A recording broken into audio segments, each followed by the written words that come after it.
I am an eternal optimist. So please, God, don't tell me that you're an eternal pessimist. I like to say I'm a realist. Oh, great. We're going to get along great. This is going to be great. This is Inside Wisconsin Sports with Trevor and Josh. Crowd is here, about to blow, waiting for me to start the show. Out the curtain, lights go up, I'm home. Whoa! And he lines this one towards left, slicing towards the line. It's a base hit. One run scores, Rengifo to third, Black to second. Another double for Tyler Black. It's 4-0. Line into right, a base hit. One runs in. They'll send Perkins around third. The throw home is cut off. Contreras does it again. Another 4-hit game. And he drives in 2 massive runs. And a ground ball through the left side, a base hit. One runs in. Bowers will score. It's a 3-run first inning for Milwaukee. And a high chopper. They're going to go to first base and get it out. That'll get it done for Joey Ortiz. A huge insurance run. An RBI ground out for Joey O. What's up, Wisconsin? Happy Monday. May the 4th be with you. And also with you. Inside Wisconsin Sports, Trevor Thomas, Josh Albrecht. Hi. Live from the Wisconsin Sports Radio Network studios, powered by the Potawatomi Sportsbook. Audio courtesy of Brewers TV. A good weekend for the crew. 2 out of 3 ain't bad. We did the math. If the Brewers won every 2 out of 3, it's something like 109 wins.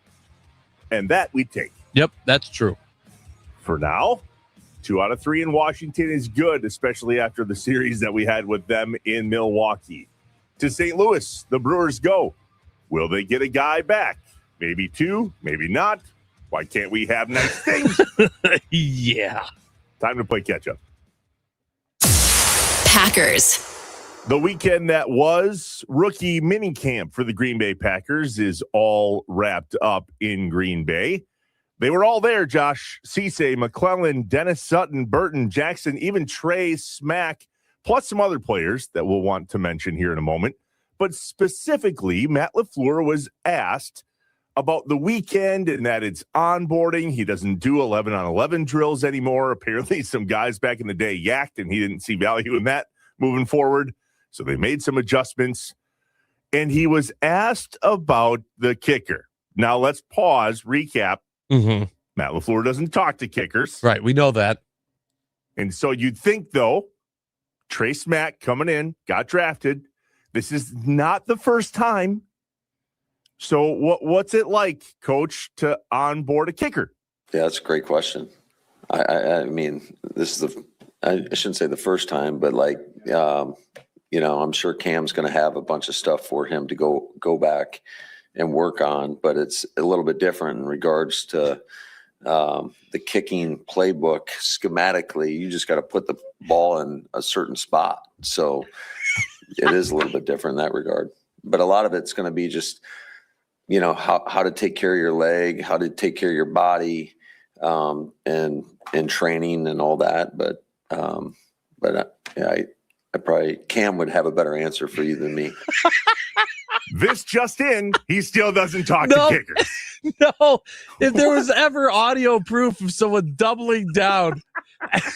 Oh, my God. Oh, Can listened to that.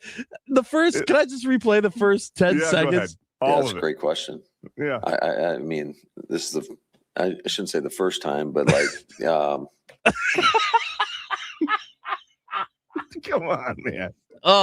His brain stall. Glitch. Say something kicker. smart. Come on. Come on, brain. Do something. Nope. Not there. You know what? Ask Cam. Oh. Well, we'd love to ask Jonathan Gannon about the defense, but we don't have that ability yet, do we? That was just classic. Oh, man. That was Matt awesome. Happy Monday. What a way to start. I love it. Absolutely love it. Now, he was asked about a player that he has talked to a time or two. Yes. In Lucas Van Ness, how is it to have his 5th-year option taken, and what do you expect? Yeah, Lucas is, I mean, he's an important piece, man. And I know he's been kind of snake bit with some of the injury stuff, but we feel like he's in a pretty good spot right now. I know he is. I mean, I've been watching him rehab and do all that, and he looks great. And I know he's in a good headspace, so I'm excited for him. Yeah, we're excited to have him back too. I think that's the right move. I know that, again, we talked about this last week. There's some opinion that wasn't the greatest idea, but there again, that's been the plan all along. We have options that are underdeveloped. He showed signs of being great. We have our fingers crossed that Lucas Van Ness is a key. We'll find out later in the week as phase 2 of the Packers off-season spring training continues. That's what we'll call it, This is spring training. Training camp doesn't happen until later in the summer. Yeah, sure. That's fair. They say it's non-mandatory. Josh, have you ever had an employer say, hey, guys, would love to see you, but it's not mandatory? Has that you ever heard that and go, don't need to go? I've heard that a lot and never thought, I don't need to go. Never. Yeah. So hopefully we get all the vets in town at the end of this week in the same room as all the rooks. Did you see a couple tryouts, though, Josh, from the weekend? There were some honorable mentions, including one Chase Claypool, who caught a lot of people off guard. Interesting. And apparently Isaiah Jacobs and Josh Jacobs are Irish twins. I don't know. What is that called when you're damn near look like twins, even though you're not twins? Yeah, you got me. Brothers. I think brothers. Brothers will work. All right, on to the Brewers. Brewers. Okay, so a series win. We'll take this. 2 out of 3. Friday night was scary. Why? This. Here's the 1-1, and Churio fouls it away, and that one got a piece of Churio, and he hobbles out of the box on his right leg to keep the left foot from being on the ground, and he is in some agony. This is the last thing the Brewers need. Yeah, you're telling us. I think that was yesterday. Friday night was the Miz. Yeah. But over the weekend, let's just say this is why we can't have nice things. So Miz's hamstring on Friday night got all cramped up. Yeah. We weren't sure what that was going to look like, sound like, be like. OG's oh God, oh crap, oh no moment. And he had a no-hitter going. Of course he did. 85 pitches, I think he was at. Something along those lines. Whatever the case may be, they're never going to let him throw another no-hitter. Like, I've just come to that conclusion. Like, whatever. Go ahead and throw no through 5, 6, whatever. It doesn't matter. I think it was interesting, too, with the Miz especially. Like, you could tell with Churio, the clip we just played that happened on Saturday. Like, it went off his foot. He was hobbling. You could tell. Like, that didn't look good. But Miz, like, you couldn't tell, right? He just threw a pitch and then walked off. And you saw him mouth something, though, didn't you? Yeah. But I'm saying, like, you didn't see, like, a physical reaction to pain. And then when you just see the trainers come out and you're just like, oh, no. No. And you think the worst. You think the worst. Absolutely. Oh, it's just awful. Now, who knows? Like they said, cramp, right? Some right cramping. No, you and I have cramps. Right. What does that mean for Miz? I don't know. Or is it the opposite? Do you feel just a little bit of if you're a professional athlete and you freak out? Because I haven't had a day in carry the one 10 years without feeling like. So here's one, and we talk about this sometimes, and I'm not saying that one way is better than the other. I'm not trying to have that argument right now, but I feel like, especially with this team and in today's day and age of professional sports, players are told, if you feel something, say something. Mm-hmm. We're in the business of preventative measures, not handling it after something gets worse.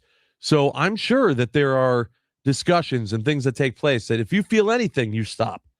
And that's exactly what Miz did. So I don't know the severity. I don't know if it was as bad. It might not even have been that bad. Maybe he could have kept going. But it was clear that the policies and procedures in place said, nope, you felt something, let us know. We're getting you the hell out of the game. Miz watched the videos in the onboarding days and said, if you see something, say something. Right. He looked scared, which made me look scared. I kind of sum that up with flying, too. If the flight attendants look scared, I'm scared. Sure. But if there's bumps and stuff and they don't look scared, then I look at them and they're not scared. Okay, we're good. I'm sure they love that. Why is he just staring at us? Why aren't you freaking out? Are you freaking out? I'm freaking out. You're not freaking out. So therefore, I'm not going to freak out. Okay, ready, break. Miz instantly muttered some words that I don't even want to attempt to try to conclude here on the old radio airwaves. But it wasn't good right away. And you went, oh, my God. Is this what our summer's going to be like? Is this what the rest of our lives are going to be like? That was my thought. That was my thought was, okay, how much longer is this a thing in the state of Wisconsin? Right. Ugh. Drink more milk. Do something. So we get one back today. Vaughn is scheduled to be with the team in St. Louis, and Churio's x-rays were negative on his ankle. Did you see he wears a protective guard on that ankle as if this is something that's fairly normal for him? Right off of that guard, he's hobbling around. X-rays were negative, but I hate to remind us, the x-rays were negative on his broken hand as well. It took an MRI for them to find that break. So maybe we just leave him out of the MRI machine this time around. You feel good? Not broken. How's it feel? It's okay? Perfect. Yeah, come on back. Maybe that's it. Well, I definitely don't expect him to see him today, but never say never. And who knows how long he's going to be out. It didn't seem like this was going to be something that was going to keep him down for another month or something like that, which thank the Lord. Coming up in the Malott Meets Morning Mind Dump at the top of the hour, we're going to dive into the purpose of a rehab assignment, because this is not the first time we've had a fairly important Milwaukee Brewer on rehab assignment get re-injured or newly injured, which sets them back for the whole purpose they were there to begin with. Hey, Josh, remember, though, we have to continue to remind ourselves, injuries are an excuse. Injuries are an excuse. Right. They're part of the game. Injuries are part of it. Every team has injuries. Blah, blah, blah. Every line under the moon. All of our teams have injuries. Puke. Seriously, pick a team that hasn't dealt with injuries in the last year. I know. There's one. Bubble wrap. Bubble wrap for everyone. No, Off to Madison and the Badgers. Badgers. Guarding against cancer was this past weekend. If you know nothing about it, let's tell you a little bit about it. Jeff Gard and Greg Gard. Jeff Gard is the head coach of UW Platteville's Pioneer men's basketball team, and Greg Gard, clearly the head coach of the Wisconsin Badgers. It was year number 9 for the annual event that has raised now $11 million+ for the UW Carbone Cancer Center in honor of Glenn Gard, their dad, who was diagnosed with brain cancer in May of 2015 and died 6 months later. Yeah. This is a wildly personal thing for the Gard family, and they're overjoyed for all the support and success this initiative has had over the years. Carly Murata from TMJ4, I glitched, was there over the weekend, got to speak with Coach Gard, and asked him specifically about the athletic director position. Important aspect of this is going to be the new athletic director here at Wisconsin. How involved are you in the search, and are there any qualities you're looking for in that person? Well, I'm not going to be the next athletic director. I've already removed my name, Carly, so I'm going to keep coaching basketball. But no, it's the powers that be on campus with our interim chancellor will handle that directly. If I can be of any assistance, I've offered that. But it's a very important time for our athletic department. It's a very crucial time in college athletics. I mean, we've seen just so many changes every single day that are happening that this is really, really important. I think the next leader of our athletic department has to be somebody that can embrace all of those things that have made Wisconsin so good for so long. I have a question. Yeah. Your thoughts on interim people, interim roles, interim managers, interim presidents, interim chancellors in this case. I feel like an interim role is there to keep things afloat, keep the daily operations moving. And there's an understanding of that. Not appoint the next AD. Yeah, about that. Sometimes you got to build the train while the train is moving, though. And in this case, that position needs to be filled. The weird part is there's no person in charge at the head level. There's no chancellor, and now there's no athletic director. We have to fill all of those by, quote, interim people because the train needs to keep moving. But I completely agree, Josh. This person should not be making said decisions. I found it fascinating. Right at the beginning of that, he goes, well, I'm not going to be it. I've pulled my name out. And I went, oh, my God. I never considered that. Wait a minute. Were you up for discussion on this? Well, Barry was. Yeah. So, I mean, there's some realistic opportunity there that there could have been a conversation to put Greg Gard in that seat. As soon as he said that, I was like, whoa, that never crossed my mind. Yeah. Well, would how that would have been you, good? I was going to say, how would you have felt if he did say, my name's in the ring? I threw There's my name a in the ring. piece of me that wants somebody from UW right now who knows how much the football team sucks to have some input on the future of the program. Not somebody interim either. Who, by the way, the interim AD of Wisconsin Athletics is also the GM of the football team. So you tell me how much of a microscope he's going to be able to put the football program under. Yeah, not enough. It's a mess. It's a mess in Madison. It's not a mess at the Bucks, at least. Yay. Bucks. All right, so we're going to get to see and meet and hear Taylor Jenkins this week. His introductory press conference scheduled for Wednesday, 2 p.m. Central Standard Time, Central Daylight Savings Time, 2 o'clock Central at the Art Museum in Milwaukee. I mentioned last week, Josh, that myself and Dario Melendez were going to spend a little time together on the set at WISN 12 on Saturday night. We did that, had a blast. Doing it again this weekend now, invited back. So it must not have gone that bad. Look at you. We talked, though, on that show about Taylor Jenkins and him essentially securing that Giannis will be back. Now, the question was, does it secure that? And I said no. But then I got to thinking and was like, well, maybe. Because what would be the purpose outside of he's a good head coach, had a good run in Memphis, clearly somebody that was on Budenholzer's staff in year one, all the familiarities of him in Milwaukee and knows the culture and so on. And obviously Giannis has some sort of relationship with him.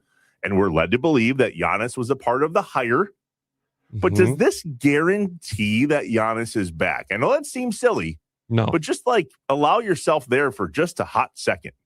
No, it doesn't. Nothing's a guarantee.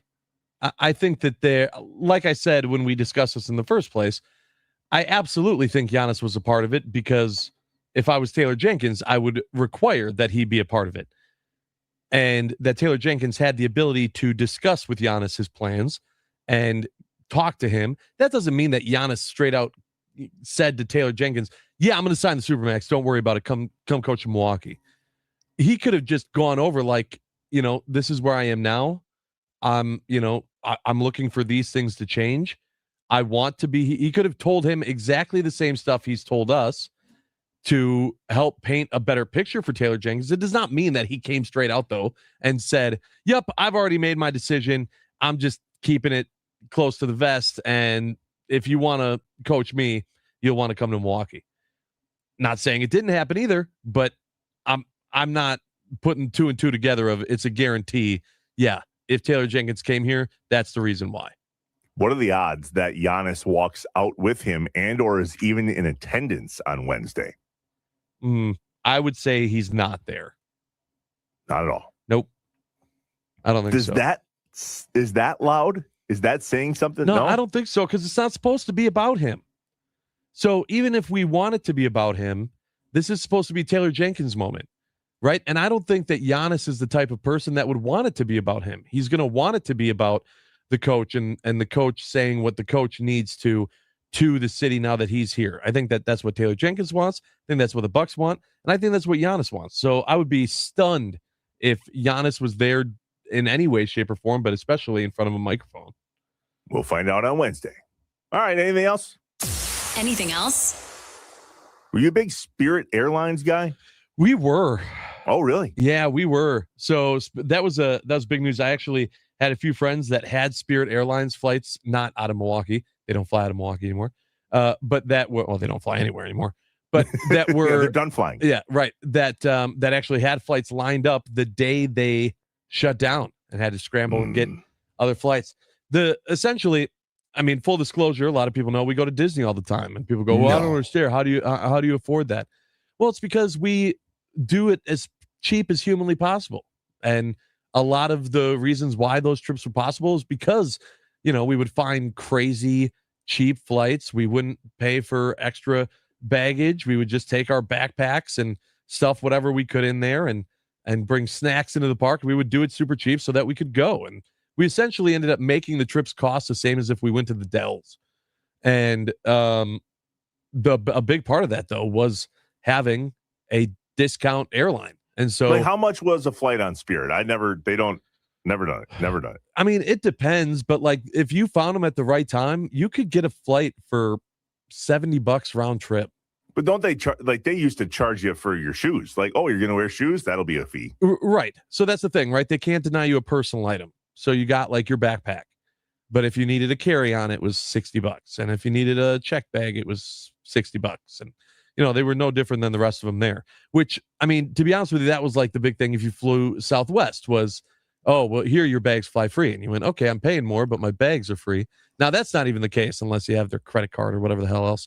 And so it did suck for the way that we did those type of things. And I mean, regardless, I know there are people out there that go, yeah, but Spirit was trash anyway, and so who cares? But I promise you, losing competitors in that market does not help everyone. It allows those bigger airlines to say, hey, where else are you going to fly if not with us? You're going to pay $40 more. I did not realize they were in business over 30 years. Mm-hmm. I had never really heard of them until the most recent few years. That Delta, United, American, Allegiant, Frontier. That's the options. Those are the options that we have in Northeast Wisconsin. Yeah, I mean, for the most part, those are very similar in Southeastern Wisconsin, and at MKE. So it was for a while we had Spirit here. They flew out of Milwaukee, and then as they started going through all these troubles, they pulled out of Milwaukee and they didn't have direct flights here anymore. And now, as I said, now they don't have direct flights anywhere. Just sucks, especially if you are in a position where you don't need the whole kit and caboodle and you travel a lot. I know a lot of people that were like, yeah, that works for us. So that sucks. I love the announcement. We're done flying and there is no customer service. Any other questions? Oh, good, because we're not going to answer them anyway. That's what happens when a business goes down. It goes down. They had some questions, those flying Spirit and being stranded, and luckily for them, a lot of other airlines had answers and helped get them home. Every day at around 6:30, we ask ourselves and you a question. And the question today is, Malik Willis, huh? Don't you throw things for a living? What was that? How? Just how? How?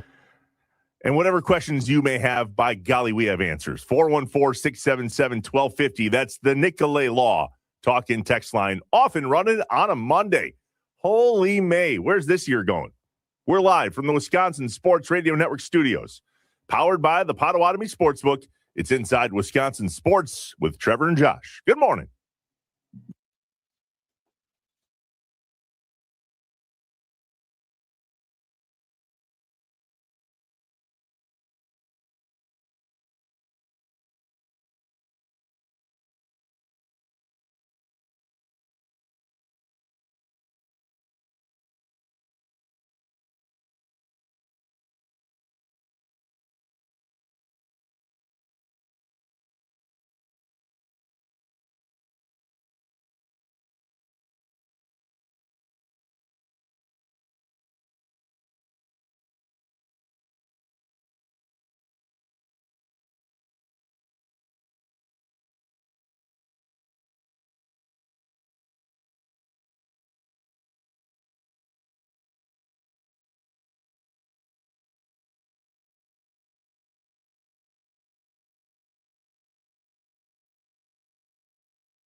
When things just don't add up, Trevor and Josh ask the hard questions or just point out how messed up stuff is. I only have one question. Can you fly this plane and land it? Surely you can't be serious. Do you view this season as a failure? You asked me the same question last year. What's the most important question the Badgers have to answer Saturday? This is a great question.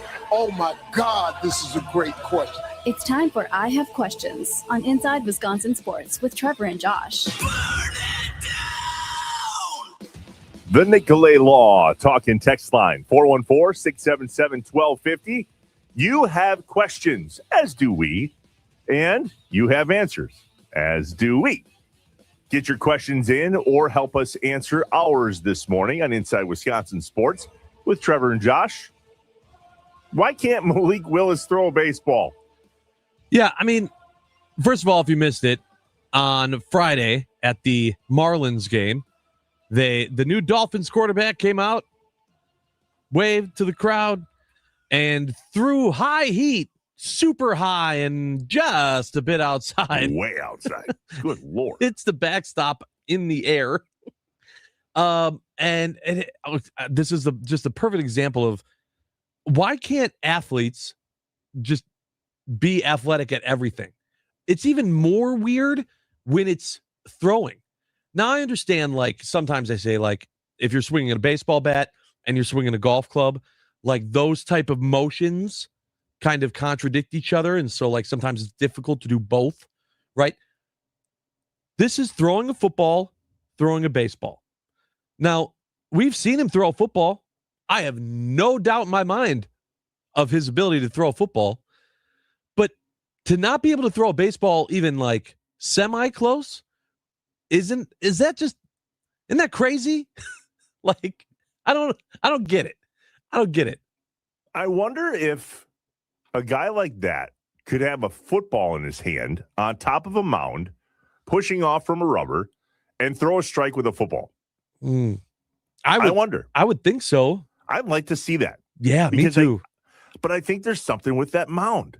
Now, listen, we've seen some horrendous first pitches over the years. Yes. Majority of them not from specific athletes. Talked about one over the weekend with Snoop Dogg in 2016 at the Padres. Little bit of juice, a lot of gin, a little bit on the grass. Right. Pun intended. He didn't even go on the mound and couldn't even come close. I've never thrown out a first pitch at a stadium where anybody would give a hill of beans whether it was a good throw or not. Right. And now here's the thing, too. I'm not saying that if I threw out a first pitch, I'm throwing, a strike right down the middle. Like, I'm not saying that. I'd probably, if I'm being honest, I'm probably just making sure it gets to him. Like, we're playing catch. Are you going to go on the mound, though? Probably. Yeah. If I get the ability, I'm going to go. I'm not going to go on the grass. Yeah. I'm just going to make sure that it gets to him. But there's a difference between, like, it being like, all right, he's got to get off his spot a little bit, to, whoa, everyone look out. There's no way. There's also a difference when that happens and you are getting paid a lot of money to throw a different type of ball. Mm-hmm. And so I tried to put myself, Trevor, in this position of, okay, what in my life have I ever done that, like, I'm good at one, but not as good at the other? The only thing I could think of was the difference between bowling and Wii bowling. Because I am good at bowling. Mm-hmm. I am not good at Wii bowling. And people go, I don't understand. Isn't it like the same thing? No. And I'm like, well, one's a video game, so no. But that was like the only thing I could think of in some type of comparison to what Malik Willis was doing on Friday. The 262 on the Nicolay Law talking text line, 414-677-1250. 414-677-1250. I cut Malik a break. The motion for throwing a baseball versus a football is very different. Isn't throwing versus pitching also a bit different? Correct. And so all of those things are valid. But two things. First of all, like, he does throw for a living, right? Like, he does throw a football. He is athletic. I'm just saying, like, take 5 minutes before you go up on the mound, right, to just throw a baseball. Because it did look like he kind of came around the side of it a little bit, and then it went way outside. But I just think more than that, it's just crazy for a professional athlete to be in that position. You talked about Snoop Dogg, right? Okay, Snoop Dogg's out there, or you have just a random person, someone that doesn't get paid millions of dollars and is an athletic freak that can play professional sports. Like that's the difference here in the scale. In your opinion, Josh, is there one over the years that really sticks out? Because there's one that shows its face every time this happens, and I feel terrible for this guy. Who is it? 50 Cent. Yep, that was the one. Yep. Now, he's not an athlete.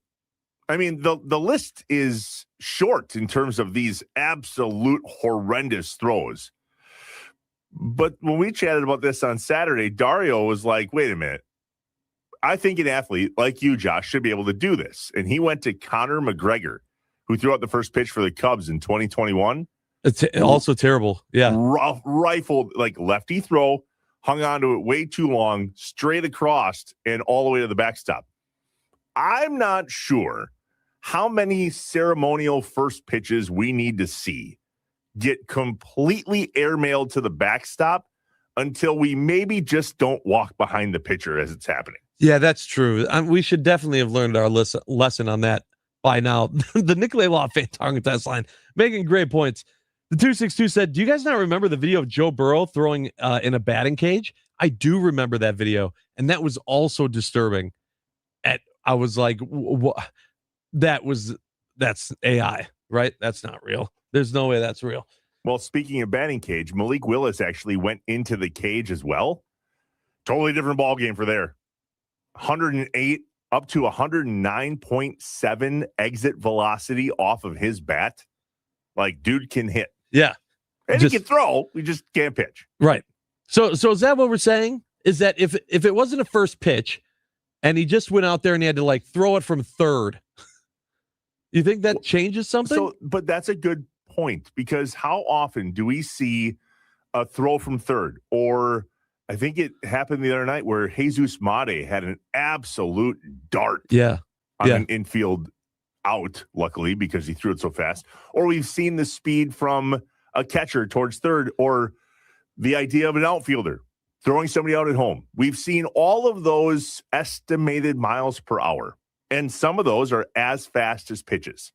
Yet you stick those dudes on that mound in a game and everything changes. Yeah. It was really interesting to see. The 262 says, I'm good at guitar. I suck at Guitar Hero. Yeah, so maybe it's different. just a video game thing. People, you're good at it. Guitar Hero. When Amanda and I were young, we're talking like early to mid 20s, we got Guitar Hero. I couldn't believe how dry my eyeballs got playing that game, because you don't want to miss something. Yeah, you can't blink. You're just sitting there staring at the screen, can't blink. It's wild. Can you think of one thing that you're good at that then something like comparable to it you just can't do? I mean, there's a long list of those things, but there's not one that comes to my head at this moment that I'm like good at. But then virtual golf. I mean, you see these guys that are really good at virtual golf because the machine is very forgiving. You mean like if a simulator? Yeah. Yeah. Okay. Versus actually golfing on a golf course. I think those are two very different things. Interesting. And my slice does not show up nearly as bad on the golf course in terms of virtual. Like the virtual or simulator golf, I can hit the ball fairly straight. On the golf course, it is very hit or miss which direction it's going to go. Oh, so that's what I was curious. Which is worse? You in the simulator or you on the course? No, on the course is worse for me. Yeah. In terms of ability to stay accurate. Yeah. The simulator golf just has a better forgiveness meter. I mean, listen, there's all sorts of different simulators that have different levels of accuracy and so on. It appears the best one out there is X Golf. It's the one that's actually at AmFam Field. Mm-hmm. Those things are unreal. I know there's a couple locations in the Milwaukee area. I've golfed one of those. It was impressive. But I also hit the ball really straight and really far. And that is not typically how you would describe my golf game. Really straight and really far. Sure. Sure. Yeah. I mean, that's a great example. Like, I don't know. And again, I would still give you grace because you're not a professional golfer, right? Clearly. Or I don't know, a professional baseball player. You're not something to where there can be comparables, right? Like, I'm not saying that Malik Willis was a former baseball player, clearly. I mean, even if he had played baseball a little bit in high school or something, you would have thought, dude can get the ball to home plate and no problem. I just was wild to me that was the case. And out of the book of maybe say nothing, Malik Willis on Instagram came out. There were some pictures, and he said, and I quote, "I slipped." To which I go, or maybe you just ride off into the sunset and don't bring it up. No, I slipped. You guys couldn't see it, but I slipped there. Where? What part of your body slipped? Your hand, your arm, Yeah, your leg, my arm your foot, slipped. your eyes? My arm slipped. Jeez. Oh, you never had your arm slip before? Was there slipping in the Kentucky Derby? The best 50 seconds of your day will be next in the most electrifying sound of the day. We're live from the Wisconsin Sports Radio Network studios, powered by that Potawatomi Sportsbook of ours. It's Inside Wisconsin Sports with Trevor and Josh.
It's time for The most electrifying, Sound of the Day the most electrifying. on Inside Wisconsin Sports with Trevor and Josh. Brought to you by Best Electric. Learn more at bestelect.com.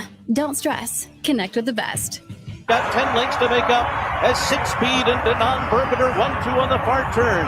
Mike Smith and So Happy are there to their outside. 2.5 back, and then down toward the inside comes Emerging Market as they make their way to the top of the stretch. Further Ado is getting going on the far outside with Commandment. They're both putting in their runs as they arrive into the final furlong.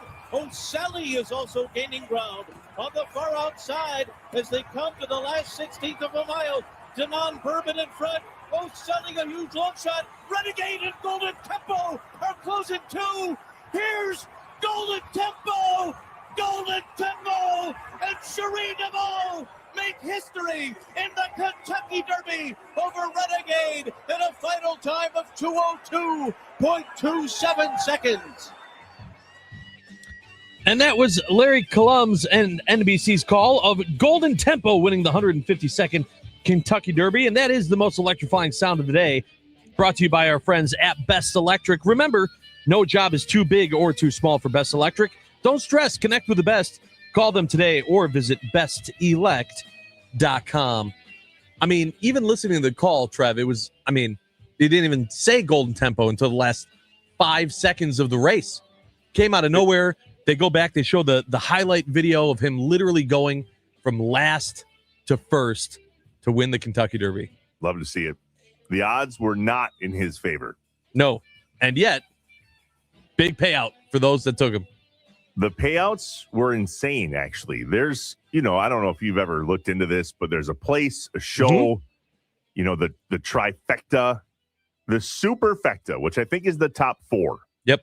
A $1 bet on the superfecta in the Kentucky Derby paid $94,489.95. Yeah, not a bad day if you took it. I don't know how many people did. I'll tell you, as I mentioned on Friday, my brother-in-law, JW, has a really big Kentucky Derby party. We were there, and people were saying, I'm going to take this guy. I'm going to take this guy. We had people all across the board. No one took Golden Tempo. It was nuts. Like at the end of the race, we were like, okay, someone had him for something, right? Nope. No one had him. And he came, like I said, came from behind, literally last place. That video that they show post-race of him starting to make his move and going to the outside, I was like, I've watched that thing like 10 times. It's incredible. The horse that you picked on Friday, Further Ado. Yep. 11th. Mm-hmm. The horse I picked that he was already scratched and then repicked, Incredible, finished 6th. There you go. Yep. What I found very interesting, I'm not sure if you saw this, right before the race started, there was a horse named Great White. Yeah, did see that. Reared up, flipped backwards, threw his jockey, Alex Achard, off of said horse, landed on his back, and was immediately scratched. And I thought, can you imagine getting to that point after all of the things, all the work, all the training? By the way, shout out to the first female trainer ever to win in the Kentucky Derby. Yep. Pretty amazing. But can you imagine getting to that point and going, actually, I'm going to beep and not race, turns out. Yeah. Yeah. I mean, I get that's part of horse racing. Like, for people that are really into horse racing, I'm sure they're watching there and they're like, yeah, this happens all the time. But for us casual people that just watch the Kentucky Derby, like we don't even watch the Triple Crown, just the one race, seeing that and you're going, no, what? Right. No, right we're like 30 seconds away. What? Mm-hmm. Yeah. As the owner and the trainer, and I guess the jockey, you have to be going, you have to be kidding me. Yeah. All the work, all the money, all the everything. And then I'm sure they looked for someone to blame. Well, what happened? What did you pull on the reins too hard when you were going up to the gate? I mean, did somebody kick the horse? You'd think also, like, I have never looked into this, but I think the world of jockeys is insane. Like, it's not like a jockey signs with a specific person. Like, you've seen them jump around. Like, are they just constantly free agents of, okay, you're going to ride this horse. All right, next year, now a different ownership group is looking and, all right, well, hey, I had a really good race last year. Maybe they'll sign me. It's insane. I'd love to know more about how that whole world works. As a 6'8", 290-pound man on a good day, you might be surprised to hear that I've never looked into what the life of a jockey entails. That's fair. In terms of comparison Have to you- anything I would ever know. Have you been on a horse? Yeah, oh, yeah, absolutely. Oh, okay. All right. That's a long way down. I was going to say, are your feet still on the ground? No. Okay. The big horse for big boy. Yes. We used to go horseback riding when I was a kid up in Minocqua. We'd go up to St. Germain for the weekend. And there's a horse riding stable up there that we used to do. I should not have been on a horse at 10 years old. I should not have been given that responsibility. I figured out real quick how to hold the horse back and then kick it and go really fast. And then hold the horse back and then kick it and go really fast. Not a good idea. I was like, I've been on a horse and probably since that age. I think I was like 12. Like that was it. I was on once. I was like, okay, yep, did it. Done. Never again. Mm-hmm. Not for me. I was on a horse. Not for the horse either. I was on a horse in the last 12 months. Really? Yep. And it is scarier now than it ever was when you were a kid. And I got up there. I bet. And I looked at the person and said, "Now, how do I get down?" "Well, you swing your leg back over the other way." I'm like, "I don't think you understand." Right. What if I can't do that? What is option B? Yeah. Can you have the horse lay down? Maybe. I'll just get off that way. Do you have a crane? Come scoop me up. Coming up in the Malott Meats Morning Mind Dump at the top of the hour on Inside Wisconsin Sports with Trevor and Josh. The question and or comment is, what is the purpose of a rehab assignment in sports? Because it's not going well for the Brewers. We're live from the Wisconsin Sports Radio Network studios, powered by the Potawatomi Sportsbook.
I am an eternal optimist. So please, God, don't tell me that you're an eternal pessimist. I like to say I'm a realist. Oh, it's great.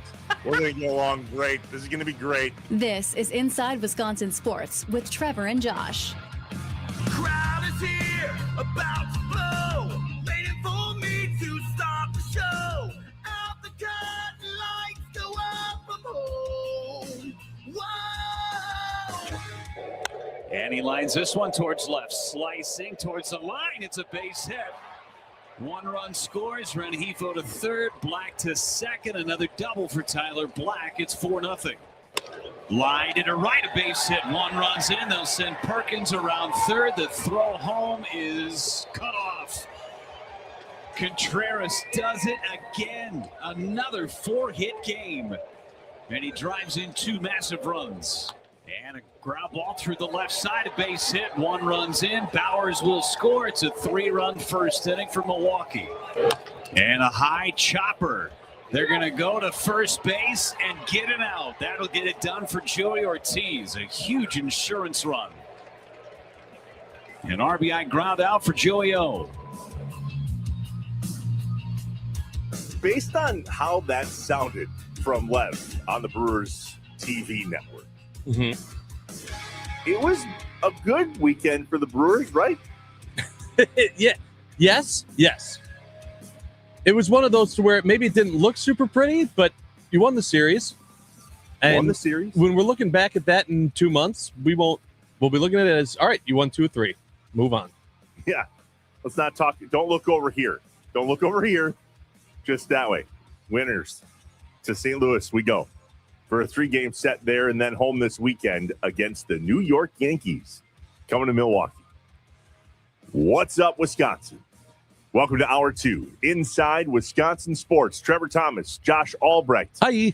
Live from the Wisconsin Sports Radio Network studios, powered by the Potawatomi Sportsbook, and live in the 7 o'clock hour with the Malott Meets Morning Mind Dump, which today takes us down a path of wondering if rehab assignments are frankly worth it. Why can't we have nice things as Brewers fans? And is Jackson Trio okay? Question mark. Time for the Malott Meets Morning Mind Up. I hear voices in my head, they counsel me, they understand, they talk to me. The coffee is kicked in. We're awake and ready to roll. Let's get some things off our chest and out of our heads. You don't know what it's like to be me out here for you. It is an up at dawn, pride-swallowing siege that I will never fully tell you about, okay? I'm as mad as hell, and I'm not going to take this anymore. I'm in a glass case of emotion. What we've got here is failure to communicate. We've got no food. We've got no jobs. Our pets' heads are falling off. It's time for the Morning Mind Dump, presented by Malott Meats. High-quality meats at a fair price, safely delivered to your front door. To learn more, visit WisconsinMeatMarket.com. Experience the power of the family meal with Malott Meats on Inside Wisconsin Sports with Trevor and Josh. Mom wants tenderloin for Mother's Day, and you only got a week left. So get on that website now, WisconsinMeatMarket.com, and order directly to your door. High-quality meats at a fair price. It'll get there safe, we promise. The power of the family meal matters, and Malott Meats knows it. WisconsinMeatMarket.com. Are you ready for Mother's Day, Josh? It's Monday. We got 7-ish days. Remember like a month and a half ago when we started asking, hey, are you ready? Oh, crap. Okay. Wasn't ready then. We got time. Yeah. Now it's crunch time. And I know some people are still waiting. Are you? I'm almost there. We're almost ready. Have you started? Yeah, we're working on it. Oh, yeah? Yeah. All right. Yeah. What about you? I got lots of time. Oh, okay. Yeah. I'm late. I do things at the last minute. That's very true. I remember from Christmas. I remember. Do you remember the history of rehab assignments for the Brewers? Because history should tell us that maybe we should stop doing this.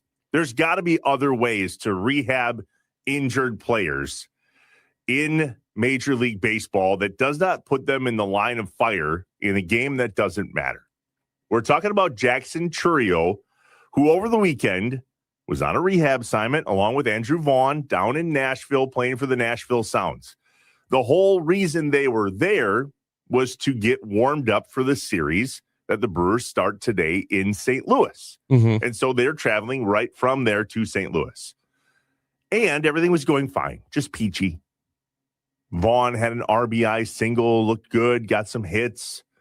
Chourio was running the bases just fine. He was swinging just fine. And then all of a sudden, he fouls one off of his ankle. Josh, do you have that audio by chance that we can pull up and play from the Nashville Sounds? I do. Give me 1 second. Here we go. Here's the 1-1, and Chourio fouls it away, and that one got a piece of Chourio, and he hobbles out of the box on his right leg to keep the left foot from being on the ground, and he is in some agony. This is the last thing the Brewers need. Thanks, Captain Obvious. Yep, very true. Well said. So the purpose of a rehab assignment, let's start here as we get things off our chest and out of our heads to start this Monday here in the state of Wisconsin. There's a few steps that they need to take. Check a few boxes. Number one, are you healthy? If so, prove it. Now pause. I don't know why we have to put the players in a game to prove that they're healthy. There's batting cages and simulators and technology and doctors and MRIs and x-rays. Why do we have to put them? That's number one. Two, they need to get their timing back, according to the research, which says you can't get timing back in anything but an actual game. I don't know if I agree with that either. You're a professional baseball player. Your timing has been there probably since you were 14. So, do you have to spend a lot of time on timing? I digress. Okay. Number three, build workload safety. As an example, a hitter like Jackson Chourio might start in the DH spot and then play defense and then maybe play in back-to-back games, all ramping up without throwing him into the major league pitching scene. And, of course, for pitchers, they might go 2 innings and then 3 and then 4, and we've seen that. It also allows the team to evaluate them in play, and ultimately they try not to waste an active MLB roster spot, so they send them to the minors rather than testing them in a major league game and having them play 2 innings and then pulling them out, and they just hold this roster spot for no reason. But this is not the first time this has happened to the Milwaukee Brewers, and we know of 2 high names over the course of the last few years that we've run into this very problem with. Now, pause.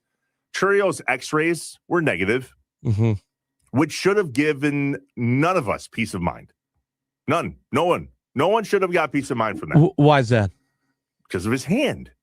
He was beamed during the World Baseball Classic, and the x-rays were negative. But then he did an MRI, and look at there. A hairline fracture. You're out. So is the truth in the pudding or the MRI? Because if the x-rays on his ankle were negative, does that mean we're waiting on MRI results? Are we going to do that this time? Or are we just going to keep him away from that machine so we get him back in a Brewers uniform instead of a Nashville Sounds one? That's an interesting thought. So is your argument, though, your argument's not about the MRI or not. Your argument is about the idea of the rehab assignment. Yeah, I don't quite get it. I mean, how many times are we going to shoot ourselves in the foot here? And listen, I understand, but I think there's a better way. Because what's the better way? Any of the things that I just listed earlier in regard to if we have to check these boxes, figure out a different way. You can hit in a cage. You can take grounders in BP. You can run there are other ways for us to test players without actually putting them in a game. Brandon Woodruff getting that big setback when he was struck in the right elbow by a line drive in 2025, I remember that very well. That was tough to swallow, especially for the path that Woody was on. And now here we are again with a sore-ish. It's not even sore. It's just inflamed, his shoulder right now. Yeah. And we don't know what caused it. Therefore, we can't prevent it. So then let me ask you, do you think that the problem is just, or I guess I should say, do you think that there is something that can't be replaced with having a player being an actual in-game experience. No, I think that's replaceable. So you're saying essentially everyone that is injured when they're coming back, just simulate them. It can all just be simulation. Maybe it's by the player or per the player, but I don't think sending, like, with all due respect to Andrew Vaughn's importance to the Milwaukee Brewers and Jackson Churio's importance to the Milwaukee Brewers are not on the same level. I agree with that. Yeah. Brandon Woodruff versus Sproat, are they on the same trajectory in terms of rehab if they were to get injured? I would hope not. They're not the same player for the Brewers. They're certainly not getting paid the same. See, like, the thing is, this whole argument to me kind of reminds me of the whole preseason. Is it worth playing your starters? Exactly. Conversation. And we go through that every single year. And it's one of those to where I don't know that we ever truly get an answer. We never can solidify an answer. My problem with the rehab assignments isn't the fact that they exist. It's that everything seems to take longer than it's supposed to. And so I do think there's a flaw in the system from the time that you're injured to then the way that they ramp you back up is there's some flaw. I don't know that it's necessarily to just get rid of the rehab assignment playing in a minor league system, though. I don't, if they didn't feel like it was that important, they would have stopped it a while ago. There has to be some part of rehabbing in an actual game at a level that doesn't count towards your win and loss totals that makes it, yeah, this is why we do it. And it's not for attendance at a minor league game. I can tell you that. I just feel like it's simulatable. How do we make sure that we are not putting our best players in the line of fire prior to getting back with the big league club? Jackson Chourio is known to foul balls off of his left foot or his left ankle. He has a guard in the very spot that he rifled. So much so, by the way, Josh, that when we played that audio from the Sounds, what they didn't say was that ball off of his ankle made it all the way to third base, and the third baseman who was ready to throw him out and then realized, oh, it hit him. It's a dead ball while he's hobbling around on his right foot. And it looked bad. Yeah, it looked a lot worse than what they ended up saying. But that's my point too, right? Is that it's and here's the one point I'll make, because obviously we're playing devil's advocate here, but you don't see this in other sports. Right? In basketball, if a guy, twists his ankle or I don't know, something happens and he's down for a couple of weeks, you don't see him playing basketball in the G League. You'll see him going down and playing G League basketball for 2 or 3 games and then getting brought back up. There's no football comparison to where you're seeing him play in a minor league system. If anything, it's just practice, right? They'll get a little bit more time in practice, and then we'll decide throughout the week, are they ready to go? They're ready to go. They're going to play. Right? With basketball, sometimes it even comes down to warm-ups. Well, we're going to see how they do in shoot-around, and then based on that, we'll see if they can play tonight. If they can, maybe they'll go on a minute restriction. Not the case in baseball. I'm not exactly sure why it is that way, but again, baseball's been happening for a long time. And so I feel like there has to be something we're missing of why it exists this way. Otherwise, yeah, it wouldn't make any sense. Look at Quinn Priester's rehab start the other night down in Nashville. 4-pitch walk, stolen base he gave up, a fielder's choice with no out recorded. Then he threw a wild pitch, the run scoring ground out, and then a 2-run homer. And we would look at that and go, well, he's not ready. The same was true last year for Jackson Chourio, who went down there and was horrendous from the plate. And Murph even said, either on with us, Josh, or during his statewide tour, that he told the front office told him, he's not ready. We got to leave him down there. To which Murphy was like, no, this is Jackson Chourio we're talking about. I don't care how he's playing in AAA. Is he healthy? Get him back up here. Yeah, bring him back up. So then why? Yeah. The 262 on the Nicolay Law Fan Talking text line, 414-677-1250, brings up a good point of saying, listen, if they did simulated games, he could foul a ball off of his ankle then too. Right? Well, No, because you're not going against a pitcher in a simulated game that's throwing as fast as a normal starting pitcher would. In BP, as an example. But then you're not ready. But what are we testing though? If they're not simulating it as exact as it can be in a live game, But then what's the purpose of that? That's my question. to make sure they're ready to play again. Why can't we do that in the batting cage? But I think that's the point. They could foul one off in the batting cage. Sure, but it's really just can we do our best to keep this from happening? I understand. I could get hit by a bus. I get it. But just a controlled environment is maybe what I'm asking for. But really, the question here is I just don't understand the rehab piece of Major League Baseball. Josh, you said that perfectly. Does this happen in any other sport? Yeah, no, it doesn't. Jacob in Advance says rehab games make more sense for pitchers than they do for position players. I mean, you could definitely say there's something to that. Although, again, like, why? Why do you need to have put yourself in a position to where, you can, if you're just pitching to a simulator, aren't you doing the same motion? Yeah. Aren't you doing the same amount of pitches to see how long you can go? They do, and they do that, right? They do simulated. What I feel like Woody had that. Yeah, simulated bullpen, like a bullpen day, where it's virtual. You're not in front of an actual hitter. The 262 on the Nicolay Law talk-in text line, which that number 414-677-1250. 414-677-1250. It's the Malott Meets Morning Mind Dump. We're talking about the idea of a rehab assignment in Major League Baseball. It says here, the 262 says BP doesn't help. Okay, pause. Then I'm completely missing something. What are we rehabbing Jackson Chourio from? A broken hand, right? Yeah. And all we need to see is he healthy enough to get back to the major league level? Can he swing against a pitch? Can he check swing and not feel any discomfort? Which is what put us in this whole predicament to begin with. I just don't understand. It's not that I know better. I just don't get it. And I, frankly, as a Wisconsin sports fan, Giannis hurt, Packers, last 5 games, brutal, injuries, Brewers this season, something's wrong. Sure. Well, and that's the thing that people bring up going back to preseason is that then people say, well, the injuries only happen because you're not putting them out there in those real and you're keeping them bubble wrapped. And then when you have to take the bubble wrap off, then they get hurt. If you would have had them out there the whole time, blah, blah, blah, blah, blah. I think that it's a good argument. I think there's something to both sides.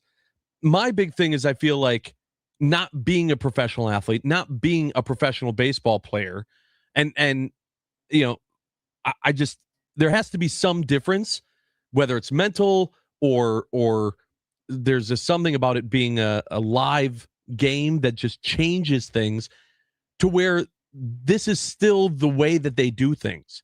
I don't think we've seen so many changes across professional sports. I don't see rehab assignments and the way that they're done staying the same unless there was a reason for it.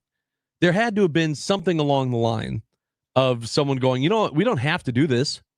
Let's just do virtual stuff. And something must not have worked. And they went, never mind, keep it how it is. The 262 says getting 95 in on your hands is way different than a 65-mile-an-hour BP meatball. But what are we testing? And listen, if these guys need that simulation to be ready to play baseball again, then okay, if that's the reason. But I just don't understand what it is that we're testing by sending them there that we can't test in the cage. Sure. Jackson Chourio check swung in the final spring training game at AmFam Field, felt discomfort. They put him in an MRI, found a break. So if he can swing in batting practice, and if he can check swing in batting practice, and he doesn't feel any discomfort, and let's say we do that for, 3 days in a row, and he doesn't feel any. What else does Jackson Chourio have to prove to the Milwaukee Brewers club that says, yep, all right, guys, I'm ready? The 414 says AAA should allow batters like Chourio to bat twice in a lineup to give him at bats 2 games and he's back. Not what they usually do in rehab. Yeah, I mean, that's the thing, though, right? Is then that's not the That's not the point. I get what he's saying, though, right? You play multiple games, the guy's still only getting, 4 at-bats at most? Is that really, are those 4 at-bats in a game over, 4 games maybe? Is that really making that big of a difference to where you're going, all right, hey, he had 15 at-bats in the minors. Now we can bring him back up. It's a great question of just what the evaluation is and what truly makes that stint, that minor league rehab stint, worth it. Because the thing is, it's not like they're just sitting at home and then they go, all right, you sat at home enough. Now you go to the minors and you do your rehab stint, right? They're doing training and they're in the weight room, Right. and they have 19 trainers around them the whole time until they're ready, they're better. And then they go and they do the real minor league game. It's something. It was certainly an ugly piece from the weekend that was here in Wisconsin sports. We'll review the good, the bad, and the ugly when we get back. 414-677-1250, the Nicolay Law talk and text line. How about your weekend? What was good? Anything bad? Hopefully nothing ugly. We'll share our thoughts live from the Wisconsin Sports Radio Network studios, powered by the Potawatomi Sportsbook. It's Inside Wisconsin Sports with Trevor and Josh.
Inside Wisconsin Sports with Trevor and Josh, reviewing the Wisconsin sports weekend that was.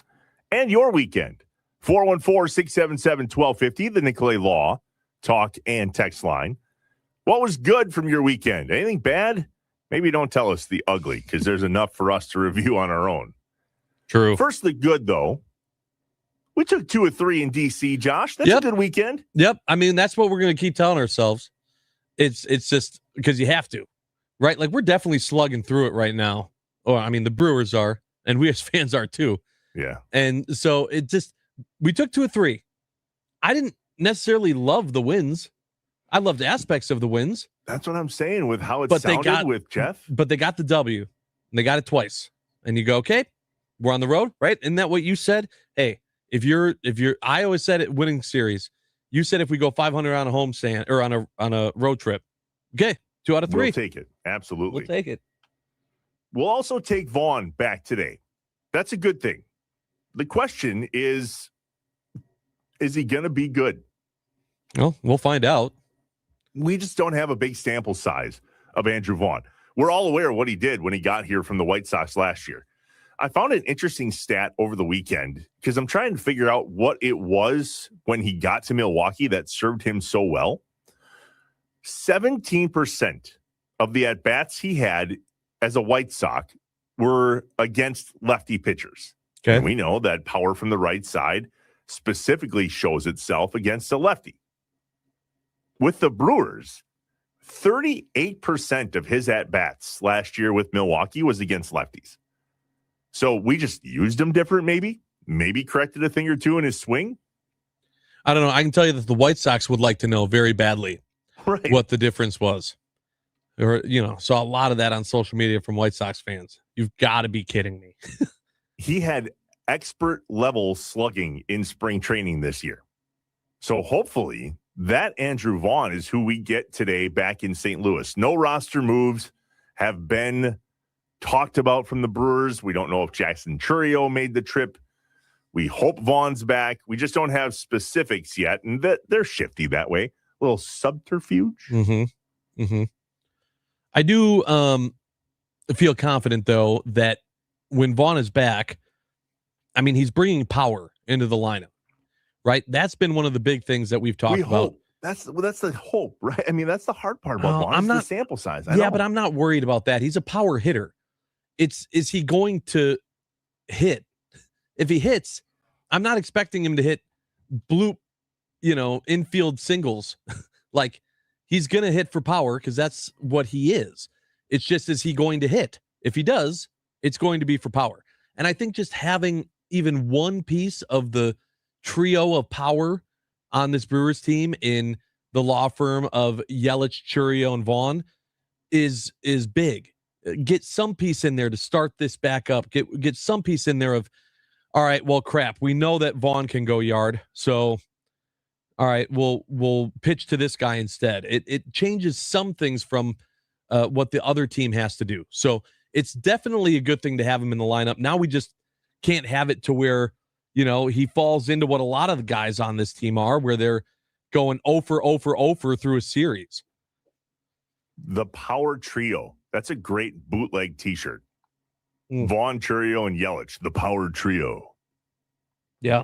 Good weekend of weather in Wisconsin. Another beautiful day today. We'll take that. Got to get outside, mowed the lawn. Felt great to have that sun on my face. Yeah, absolutely. Mowed the lawn as well yesterday because we're gonna spend some time outside today. It's supposed to cool down, at least down here, for the rest of the week, but it's supposed to be beautiful today, mid-70s.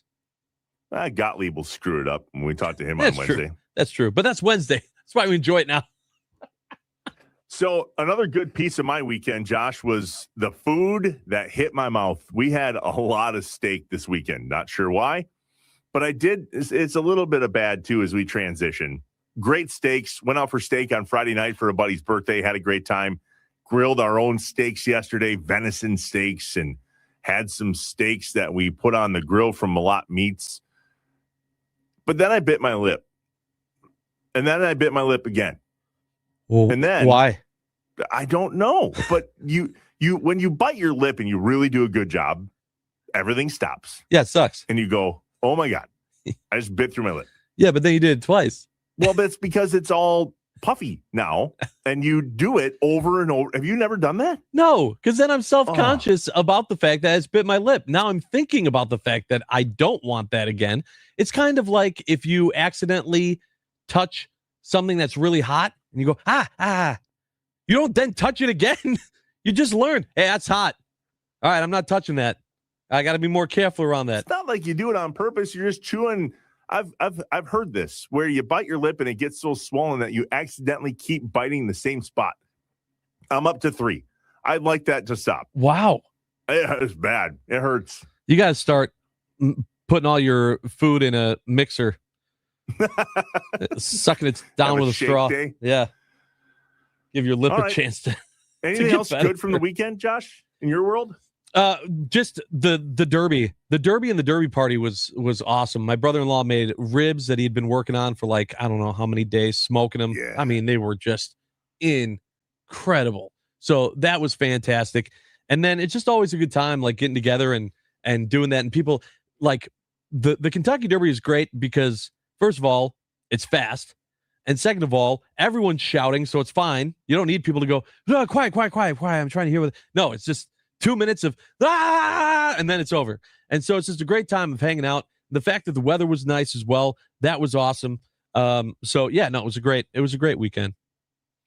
Not so much for the Miz. I mean, really good on the mound, but then there was this one moment on the mound and we all held our breath. That he's just throwing bowling ball after bowling ball in the zone. Wood swings and misses at that first pitch fastball. And Mizorowski going for a walk, and that is not good. Calling for Brad Epstein, and now Pat Murphy flanking him. Something didn't feel right as he landed and threw that pitch, and now all eyes are on Miz. I agree with you. Yes, right. Obviously, that was bad. Then it comes out and they say that it was a cramp, right? Hamstring? Yeah, hamstring, right? Hamstring cramp. Cramp.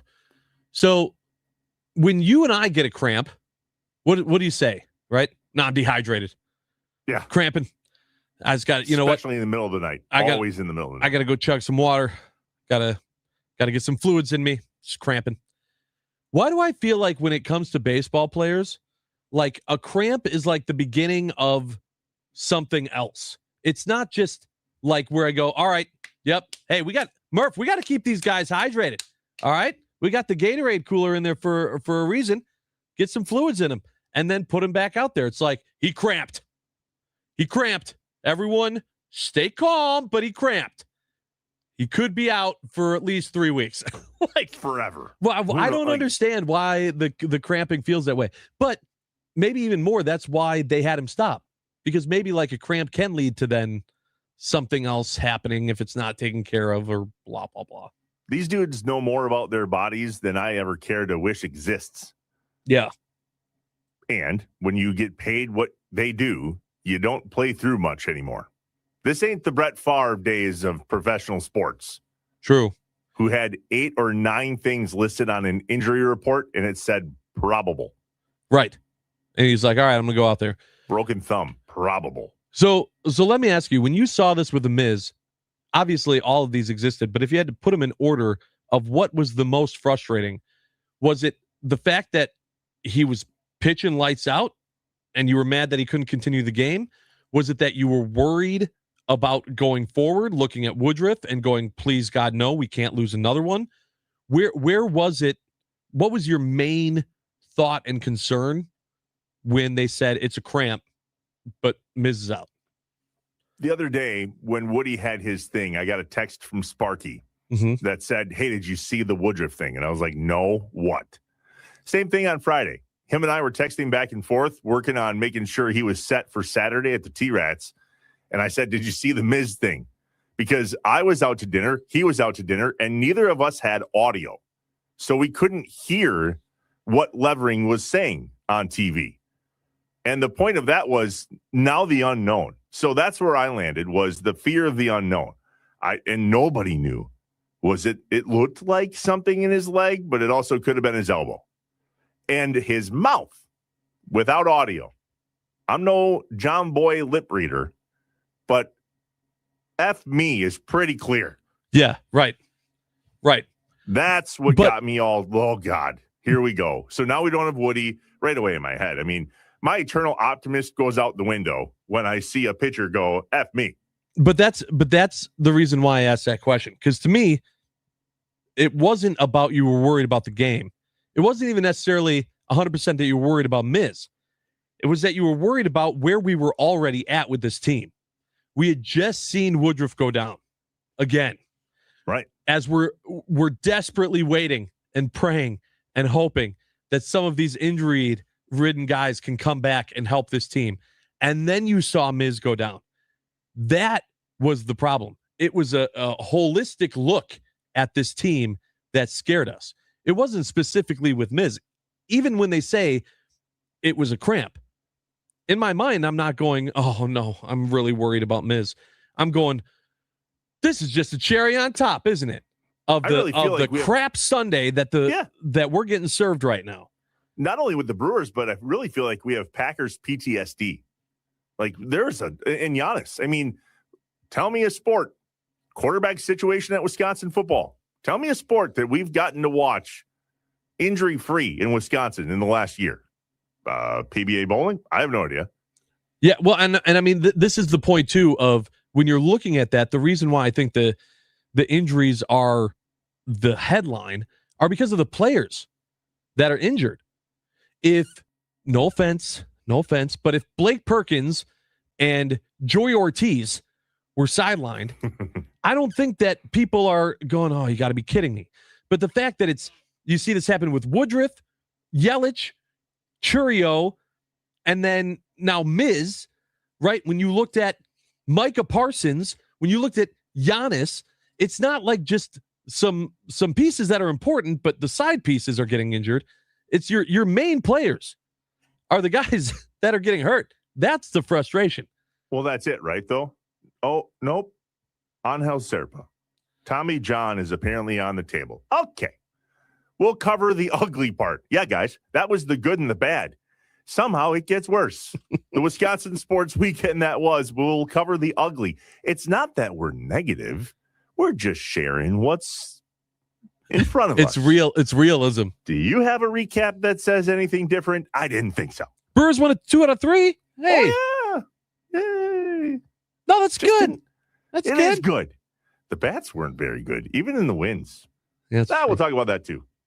The Wisconsin Sports Weekend that was in review on the Nicolay Law Talk and Text line 414-677-1250 and on Inside Wisconsin Sports with Trevor and Josh live from the Wisconsin Sports Radio Network studios, powered by the Potawatomi Sportsbook.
The Queen of Spice is heating up breakfast at Wendy's with new items like their jalapeno sausage egg and cheese biscuit or their jalapeno bacon egg and cheese biscuit and a spicy side twist jalapeno bacon seasoned potatoes available for a limited time. So get a bite while you can and spice up your morning at Wendy's.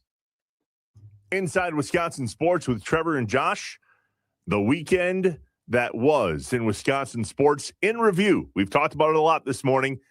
Jackson Chourio fits in the ugly category, not for his image in the mirror or his playing of the baseball, but more of the, oh my God, are we really not going to get him back?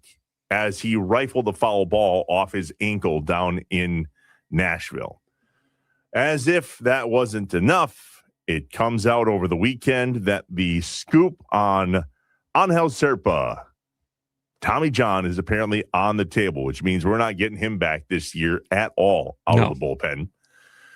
And based on the injuries with Woodruff and seemingly with Miz, Josh, I know that we were worried about what the bullpen was looking like there for some time. And over the weekend, they actually looked really good. The Brewers as a whole pitched really well. Hitting was okay, not yesterday, but okay. I mean, 12 hits or something like that on Friday night, fewer on Saturday, 7 or 8, and then just a few yesterday. That just wasn't enough to get the Brewers back in the game, even though they scored one in the top of the ninth. But then you look at the bullpen and go, okay, well, if we're going to have the issues that we're having at the starting position, I don't know when the Miz is going to be back. They say it's no big deal, but are they going to hold him out through his spot in the rotation? Not sure. Woody's battling, whatever that means. So we've become bullpen dependent. And I'm wondering if that is something that we should be excited about or cautiously optimistic. Again, eternal optimist, but sometimes cautiously optimistic is a way I have to view things. What are your thoughts? Well, I think it depends on how the bullpen reacts to being in that position. Because, full disclosure, that's exactly how I thought the year was going to start for the bullpen, was that it was going to be, all right, we didn't know how long Woody would be able to go in his starts.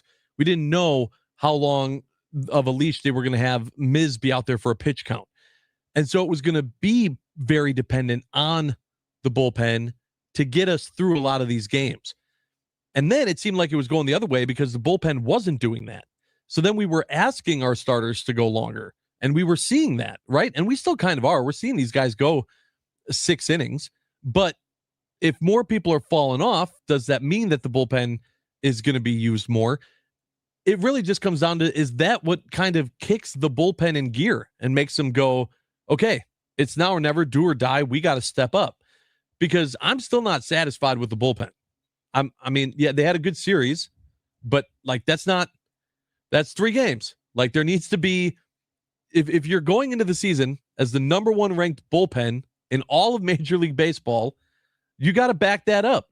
And they haven't to this point. What are you not seeing that you wish you were from the Brewers bullpen?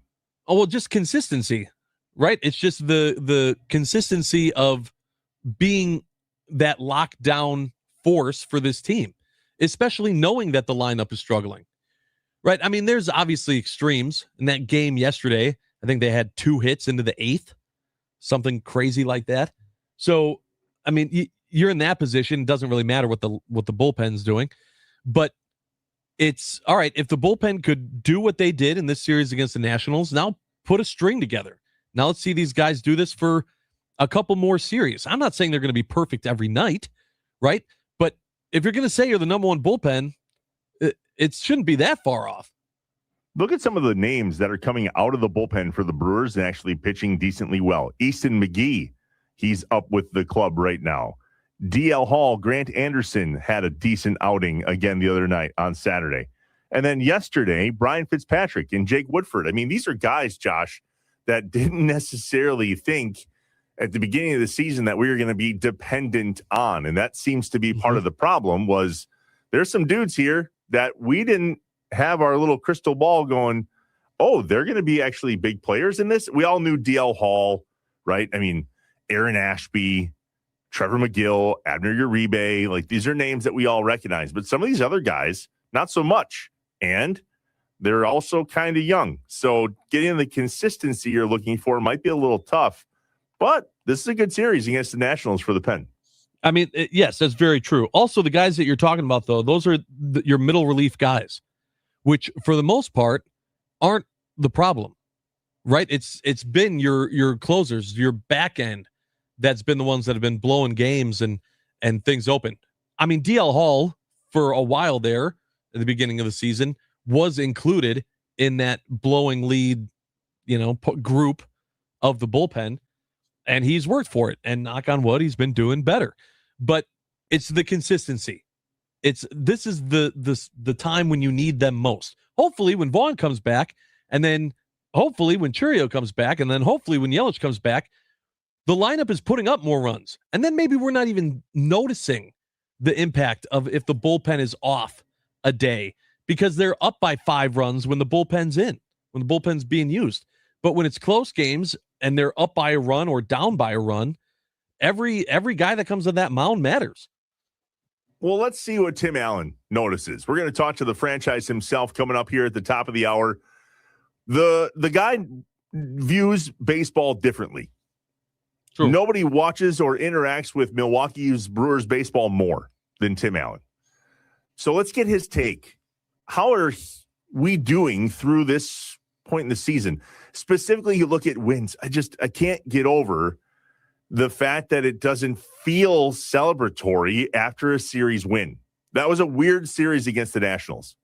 And it didn't necessarily check the box of confidence for the Brewers. Well, boys, we got to figure something out. Off to St. Louis and then home against 2 really, really good teams in the Yankees and the Padres. So let's see what Timmy Allen has to say. The franchise joins us next on Inside Wisconsin Sports. We want your take too. 414-677-1250. The Nicolay Law talk and text line. 414-677-1250. What questions do you have for Tim Allen? We'll get to those next at the top of the hour when the franchise joins us. Live from the Wisconsin Sports Radio Network studios, powered by the Potawatomi Sportsbook. Winning is good. It feels good, right?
I am an eternal optimist. So please, God, don't tell me that you're an eternal pessimist. I like to say I'm a realist. Oh, it's great.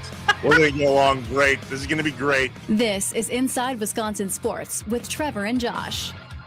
Crowd is here, about to blow, waiting for me to start the show. Out the curtain, lights go up, I'm home. Whoa! And he lines this one towards left, slicing towards the line. It's a base hit. One run scores, Rengifo to third, Black to second. Another double for Tyler Black. It's 4-0. Line into right, a base hit. One runs in. They'll send Perkins around third. The throw home is cut off. Contreras does it again. Another 4-hit game. And he drives in 2 massive runs. And a ground ball through the left side, a base hit. 1 runs in. Bowers will score. It's a 3-run first inning for Milwaukee. And a high chopper. They're going to go to first base and get it out. That'll get it done for Joey Ortiz. A huge insurance run. An RBI ground out for Joey O. A good weekend for the Milwaukee Brewers, but it didn't feel great. Good, yes. Series win, yes. Great? Yeah. Or maybe we just have the yips from all these injuries and we don't know what to think anymore. What's up, Wisconsin? Welcome in. Hour 3, Inside Wisconsin Sports. Trevor Thomas, Josh Albrecht. Hi. Live from the Wisconsin Sports Radio Network studios, powered by the Potawatomi Sportsbook. Live on YouTube and Twitter, and live on the Nicolay Law Talk and Text line, 414-677-1250. Joining us now, live on the Wisconsin Sports Radio Network guest hotline, powered by Gruber Law, one call.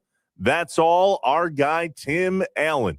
Nobody watches more Brewers games than Tim Allen. Nobody interacts with the club more. Nobody knows more.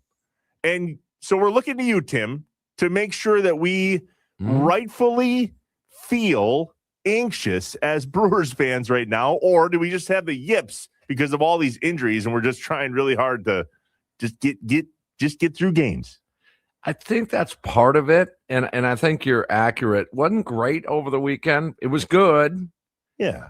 Taking 2 out of 3. It was, yeah. I mean, you'll take that. That's back-to-back series victories, and you will take that. You will stay sort of, right where you're at, maybe a few games over 500. You're, 18-15 right now. And now there's a little bit of help on the way. I heard you guys talking about the bullpen, and that is a department in a little bit of flux. It's still good. There, McGill has gone now 6 consecutive outings without giving up an Ernie. So McGill is putting things back together. We all love Abner Uribe. And then you have Aaron Ashby. Okay, so those are your guys now. That Serpa, I heard you guys talk about the news. He is going to go to Tommy John. But those 3 guys are set, but you are missing a piece. And in fact, you could go one further that even with Serpa there, you're missing a piece. And here's why. Grant Anderson has been dynamite. He has. He's been a godsend this year so far. But is he one of those overpowering, late, high leverage game on the line sort of guys? I would tend to say if that's the case, then we're still in need of another arm out there. Jared Koenig, oh man, what I'd give for him back in that bullpen right now. We miss him. That's a big loss. Now, is DL Hall going to emerge as that guy? Is Brian Fitzpatrick going to emerge as that guy? I mean, he's young and made his major league debut over the weekend. Cool story and the 9 yards there, but there's still that bullpen is in need of that. The guy 2 years ago that popped up and we went, whoa. There was actually a couple in that season a few years ago. It was Brian Hudson and it was Jared Koenig. These guys burst onto the scene and you're like, wow, okay. These guys are outstanding. And then Koenig hung in there and was dynamite for a couple of years until he was injured earlier this year. And Brian Hudson just sort of flamed out. So you need one of those guys to pop out of somewhere. Could it be Hall? Maybe. He might have the stuff for that, maybe not the experience. Brian Fitzpatrick, do you trust that? High leverage, Brewers up 1, needs to get 3 outs in the 8th because McGill is overworked a little bit. You trust that?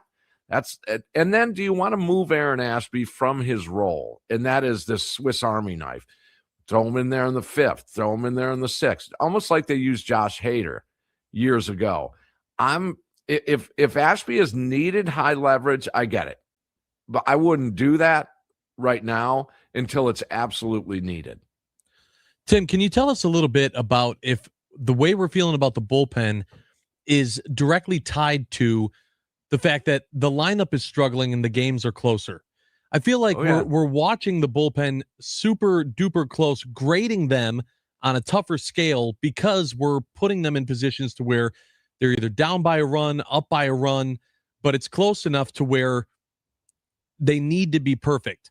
To where if we had the power in the lineup and we were putting out more scores of it being 6-2, 7-2 going into the 5th and 6th inning, and we pull our starter to where if a guy gives up a run or two, we're not really focused on it because we're still getting out of the game with a 2-lead victory. It's a good point. It's a good point. Now, you've seen some, I call them runaway games, whether they're up big, big, 13-2 type big.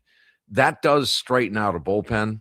That does straighten out their work and their high leverage, obviously. But you're right that the offense needs to get a few more of them. But lately they've been getting those, and I peg it at one every 7 to 9 to 10 games. You should get kind of a cruise to victory type game. You should, based on this offense. Well, I don't know about should. We'd have to define that. But now with Vaughn going to be activated today, from all accounts.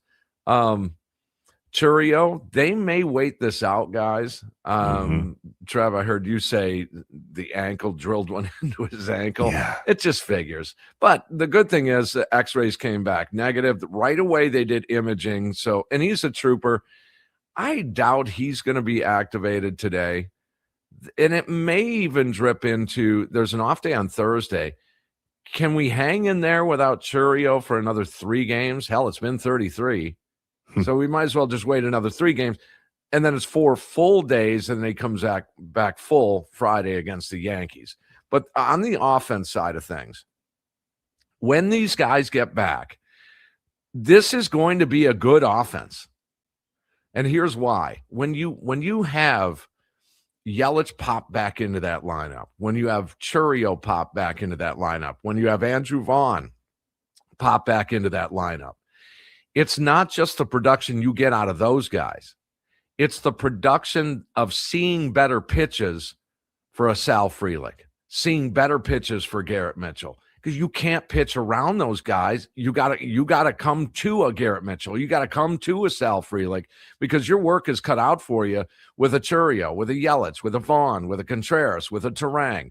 Watch the numbers rise. And this is just my theory. Watch the numbers rise for those guys, a Rengifo, a Frelick, a Mitchell, even to some degree, if he's still here, that's a big debate, even to some degree, Joey Ortiz or a David Hamilton.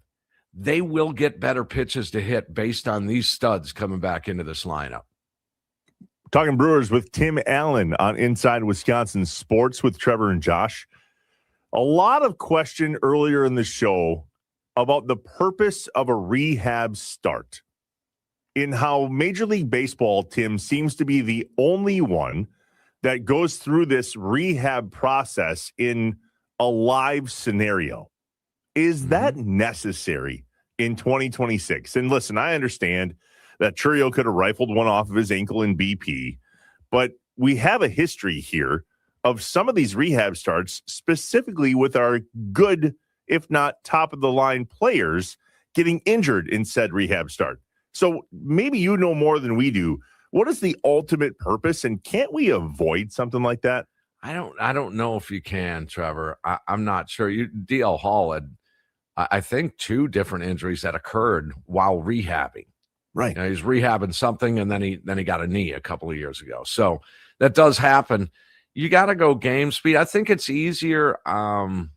Pitching is probably a little bit easier because you're working on a specific pitch or two, and you're working on your mechanics and how the ball comes out. They just throw away. Nashville is trying to win a title. and it's no, Quinn Priester is just going to try his pitches and see what happens. And if he gives up 5 runs and 7 hits, big deal. It's not, it's all for the common good of the big league club, obviously, but I don't think so. The game has to slow down for these guys. That's the term that I think is underrated a little bit in baseball. The game can snowball on you. Take for example, a Logan Henderson yesterday when he slipped covering first base. And he admitted it yesterday after the game that it was on him. And that inning turns out a little bit different. And what he claims, the game turns out different if he doesn't slip. Well, what happens then is now he's feeling it a little bit. Now he's throwing over to first. He's using disengagements. He uses them both. Then he gives up a stolen base. Then he gives up a triple. And now there's another runner on third base, less than 2 out. It just sped up on him. And not that on the clock it speeds, it just in your mind, the game is just too quick. So back to your point, you got to get into those game types simulations as best you can so you can just slow that heartbeat, slow the game down, and get a comfort zone. It's unfortunate. Any moment, anybody around baseball could take one to the hand or the finger. Or look what happened to Christian Yelich in 2019 on a foul ball. Yep. Just shatters his kneecap, and boom, the Nationals go on to win the World Series. Where if that doesn't happen right there, who knows what would have happened with the Brewers? They were a dynamo of a team in 19. I think they might have been better in 19 than they were in 18. So they may have won a World Series or at least gotten to it. But my point is, at any moment, you can't fear the injury. You can't play fearing the injury. John Kuhn would know a little bit better as a former pro athlete. And I've talked to ball players around. It's 8-1. It's the 9th inning, and Jeff Jenkins is diving for a baseball. What are you doing? There's 2 outs left in the game. You can't protect yourself from that. That's just the way they're wired. They just go. It's just, now you could say there's occasionally an outlier on this. One would be Braun. And we experienced Brawny in left field for a long, long time, didn't we? Mm-hmm. And I always said that Ryan Braun's defense was middle of the fairway. He's going to play it safe. He's not going for the pin. He's not going over the trap. Just middle of the fairway. I'm playing up, and I'm going to stay healthy and all that. So occasionally that does happen. But for the most part, it's just uncontrollable. Okay, so what about game speed, though? That's what you're saying. And we got to get the game to slow down. These guys have been playing baseball at the elite level for years now. And maybe I'm just struggling to understand the difference between being like, he's missed 33 games. Okay, I get it. He's going through the rehab. But what got us here was him playing in the World Baseball Classic, has the break, check swings in the last spring training game, and now feels discomfort, and away we go. So it's not like he's been out for a year on Tommy John's recovery. He's just battling back from an injury. And maybe it's just hard for me to understand why we can't simulate that. This is me, Tim. I'm going to admit, this is me being annoyed that here we go yet again. We watched it happen with Woody. We watched it happen with Garrett Mitchell. We don't have Christian Yelich. Vaughn's going to come back, and hopefully he's the Vaughn of last year in spring training versus the Vaughn of the White Sox. Like, it just seems to be a lot. And maybe we have PTSD from the Packers, and Giannis is hurt. I'll hang up and listen. Go ahead. These guys are so good, though. At least you got to get close to it. The baseball moves more now than it ever has in the past, unless you were scuffing up a ball or throwing pine tar on it or spitballs. It's just moving. These guys are so good at it. How many times did one of the challenges for a young ball player. And we have to remember Churio is still young. It's lowing away. It looks so enticing, but then it just whoop and it's gone and it's lowing away. And now he's digging for gold out there in the left-handed batter's box. He's reaching all the way through. You got to simulate it as best you can. Now, can a machine do it? To a degree, but I think you gotta get to that mindset. It's a mindset of, are you seeing this ball out of the hand, or are you just reacting to the ball on the way? You got youth baseball kids. The best advice you can give your kid in trying to improve bat to ball skills is get as much vision on it as you can. Right out of the fingers. Try and track that hand. Go to the hand, because then you see it longer. You have better reaction time. But it's all that mindset, Trevor, that you just can't. Even the difference between AAA and the big leagues, even though it's the doorstep of Major League Baseball, there's still such a difference. I mean, you're looking at 780 baseball players right now on Major League rosters. And I would say that the crossover to the minor leagues, to AAA, is only probably 100 that you could say, that guy's better than that guy. In other words, would you bring up Jet Williams? Would he do a better job than Greg Jones? Probably. So you can make the argument. You can make that argument. But for the most part, it's so good at this level. You have to try and simulate it and then ultimately adopt the mindset. We're talking to the franchise Tim Allen here on Inside Wisconsin Sports with Trevor and Josh on the Wisconsin Sports Radio Network guest hotline powered by Gruber Law. One call, that's all. Timmy, so now they got the Cardinals. They got the Redbirds, my least favorite franchise in all of sports. Preview this for us. What are you expecting against the Cardinals, who right now in the standings, at least, are ahead of the Brewers, yet I believe the Brewers are the favorite tonight on the road against the Cardinals? Got some good young ball players. They're in a rebuild, and I would expect that would, they're young and energetic for now. I suspect both them and the Pirates, this isn't stepping out there, but I would assume they'll fade at some point. But Weatherholt, Wynn, these guys, they can get you a little bit. I think this is how the Brewers react offensively. Josh, you said it 15 minutes ago. This offense has got to become more consistent. Do they flare up and do woodpecker innings for you? Yep, they do. Do they bunt a bunch and get people in trouble and then they steal? Haven't been running as much, I've noticed. Yeah. Even the hit and runs, but boy, they love to bunt. There's no doubt there. And that should continue until all of these guys get back. There will be an adjustment period on this. Just because they get Vaughn back tonight doesn't mean, wow, they're going to sweep the St. Louis Cardinals. Right. It's still baseball, but this is, and then finally, this young rotation, guys, it has been amazing. We're going to go back to it. We touch base on it every week. Trevor, Josh, us three, we touch base on this almost every single week since the hot stove season. That's the concern. That's my concern. That was my biggest. What's your concern about the 26 championship season? A lot of us pointed right to that young rotation. Guys, there's going to be some growing pains. Guys are going to get shelled. There's going to be some options. You're going to back and forth until they get their legs down and get some maturation going. They are third in the National League in starting rotation ERA, less than 3.5.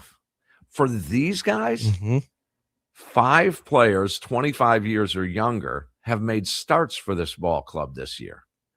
If that doesn't make your eyebrows raise and be optimistic for the future, look at that rotation, how young they are. Kyle Harrison, Jacob Mizorowski. I mean, these guys sprout. You still have Patrick at a fair age. Not that he's a dynamo in any way, but he's a bulldog, and you need those types of guys.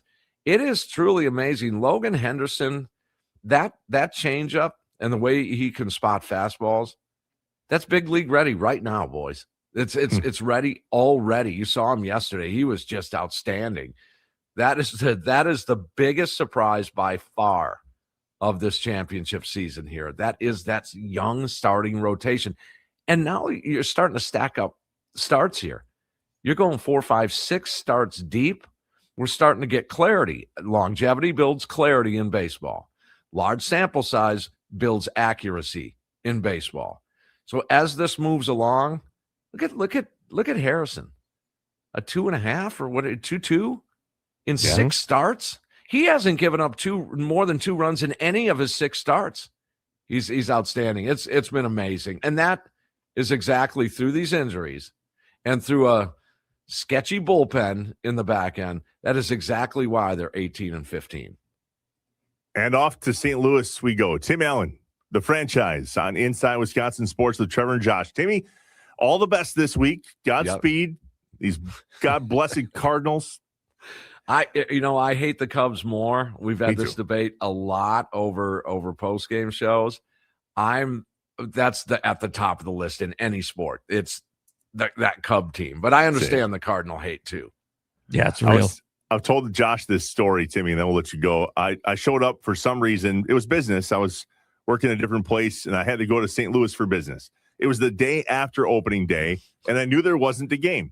I got out of the Uber to the Hilton, which is right next to the Cardinals Stadium, and all I saw was a sea of Cubs and Cardinals jerseys. Here, opening day was rained out, and the next day was then opening day, and I'm like, oh, my God, I'm in hell. What a horrible place to be around day. Cub and Cardinal fans. All of the them. worst. I had to take a busload of listeners to a Cub Cardinal opening day at Wrigley once. Not for this day. This was back in my Rock days.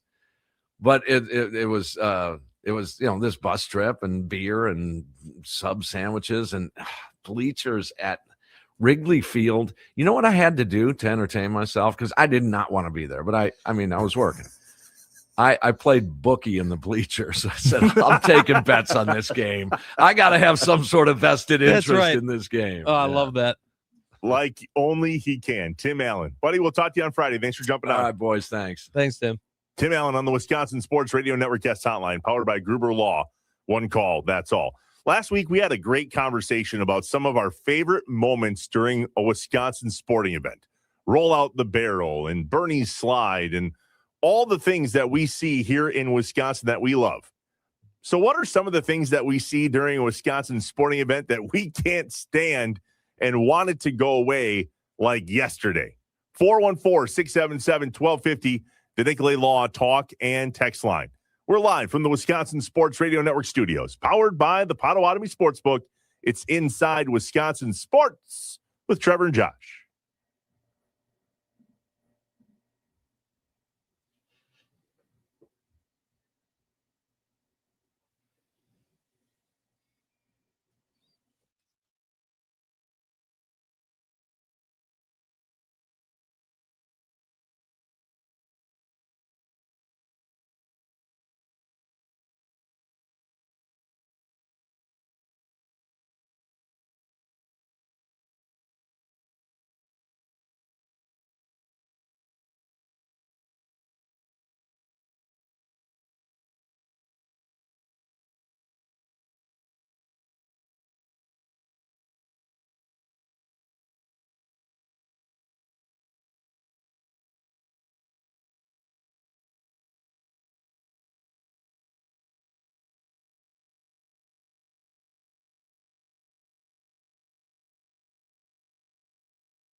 Inside Wisconsin Sports with Trevor and Josh on the Wisconsin Sports Radio Network.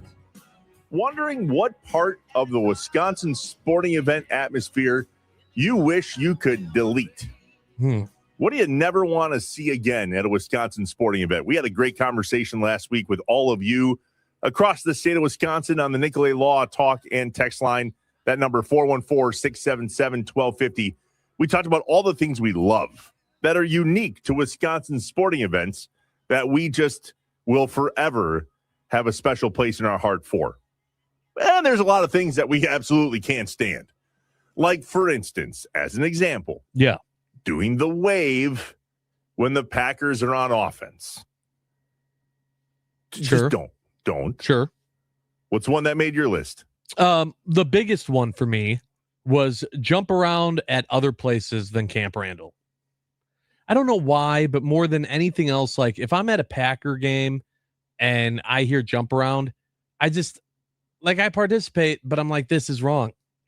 It just doesn't feel right. It feels like I'm stealing from someone. Like I shouldn't be doing this here. And obviously, like the atmosphere is way different than it is at Camp Randall because that's Camp Randall's thing. And so I could definitely do without doing jump around at a different Wisconsin sporting event. Bob in Minneapolis, who I think is a Packers fan, frustrated by the Brewers, but I think a Packers fan, says he hates cheeseheads. They make people look stupid, especially dislike them when they're blocking the view on the field. How do we feel about the cheesehead? Has it run its course? No, I don't think so. But I definitely understand why some people might feel that way. But no, I think it's fine. I've had a long conversation with John Anderson about this and how, for some reason, whether it's national news or SportsCenter or just ESPN in general, they always seem to key on the cheesehead. And it makes us in Wisconsin look like that when there's a lot of us that have never had a cheesehead on our head at a game. I often have wondered that same thing. Are people sick of the cheesehead? That might be a different topic. The 414 on the Nicolay Law Fan Talk text line said, house music at Brewers and Packers games stink. Same old music, no upbeat tempo, not entertaining at all. I don't know about so much for Packers games, but I will say at Brewers games, call me old-fashioned, but I really like the organ. I was a big fan of the organ playing the songs and having that instead of just pumping in whatever music. Obviously different for like the walk-up songs, but you know, when you're doing the in-between pitch stuff and you know, the other type of music, I liked the organ, man. Yeah, I did too. What about that fan that thinks he's the section cheerleader? Oh, yeah. Get up, make noise. Come on, we gotta go. Yeah. Now, how about you stop talking to me? It's usually my thought process. Watching the same game, bub. Yeah. Yeah, that one's fair. Okay, now the 414 comes back in and says, what I want to stop is that stupid electronic organ at Brewers games. We're talking about the things at our Wisconsin sporting events that we wish would go away. What are they talking about, Josh? Yeah, well, because it's not Dean Roscoe. It's not the original. Like, that was the thing, right? It's like they're trying to recreate it once in a while, and I don't understand why that had to go away. Like, Dean Roscoe was awesome. Bring him back. Bring back the organ. I was a fan. The 906 says drunk idiots. Yeah, good luck with that. Yeah, good. Yeah. Fat guys with shirts off from the 906. Yeesh. Okay, so what they're referencing here is why in the middle of the winter do we as Wisconsinites need to prove that indeed we might have a little extra padding and therefore don't take the cold as serious as you do, national announcers? Right. So is it just because they have the shirt off? Like, what about the painted chest? Like, is that the problem, or is it just like if it's just a bare belly? Like, what about the bikini girls back in the day? Is that okay? Right. Didn't hear any problems about that. Nobody complained. Nope. No. That's interesting. What about obsessive referee booing? I've attended many a UW Green Bay college basketball games, and there's always some in the crowd that believe their opinion needs to be heard at the top of their lungs, and it's always towards a referee. I've heard people bust DG's you know what's, and every once in a while he'll turn around and go, really? Like he can hear that, right? I just don't see value personally in screaming at refs from the crowd. Yeah. Yeah, I mean, I've talked in the past about, like, especially if they can't hear you. If you know they can't hear you because you're watching like a baseball game and you're in the nosebleeds, like, don't worry, they can't hear you. You don't got to scream. I will say though, like, I think that's one that really depends on what the rest of the crowd is doing. Like, if you're at a basketball game and a lot of the people in the crowd are booing the ref, well, then yeah, you go along with it and you boo the ref. You know, another one for me was the light, like the light flashes during like a home run. Like it used to be like fireworks, and now instead it's like the turning on and off of the lights. I still think they do the fireworks, don't they? They just have these lights now that I think are LEDs that they can turn on and off without needing that warm-up phase. Yeah. I don't know. It's not the worst thing in the world, but I'd be fine if it went away. Jacob and Tosa. You know what? I'd get rid of the old tradition here in Wisconsin of what we call postseason letdowns after a great regular season in every single sport we have. Okay, not quite what we were talking about, but I get the drift. I do agree with it. Yeah. The 414 sums this up perfectly. You know what I want to get rid of at a Wisconsin sporting event and never see again? Cubs fans at AmFam Field. Yeah, is there a way to do that? I don't think so. I don't know if there is. At the youth level, what do you think about parents coaching from the stands? The 920 says, stop it, please. I think that's interesting. I don't know. I'm not going to lie. I haven't had a ton of opportunities to be that parent, but it's really hard to be there and not say something, right? Like, especially because a lot of times I'm saying like, hey, listen to your coach, pay attention. Like, it's not like I'm going against what the coach is saying, right? I think that's different if your kid is hearing you in the stands say one thing that's different than what the coach is saying. All right, now you're creating an argument. You're creating a problem. If your kid is ADDing the crap out of it and following a butterfly and you're saying, hey, pay attention. You listen to your coach. What are you doing? Like, I feel like that's a little bit different. The 480 says they've always questioned the Packers touchdown song.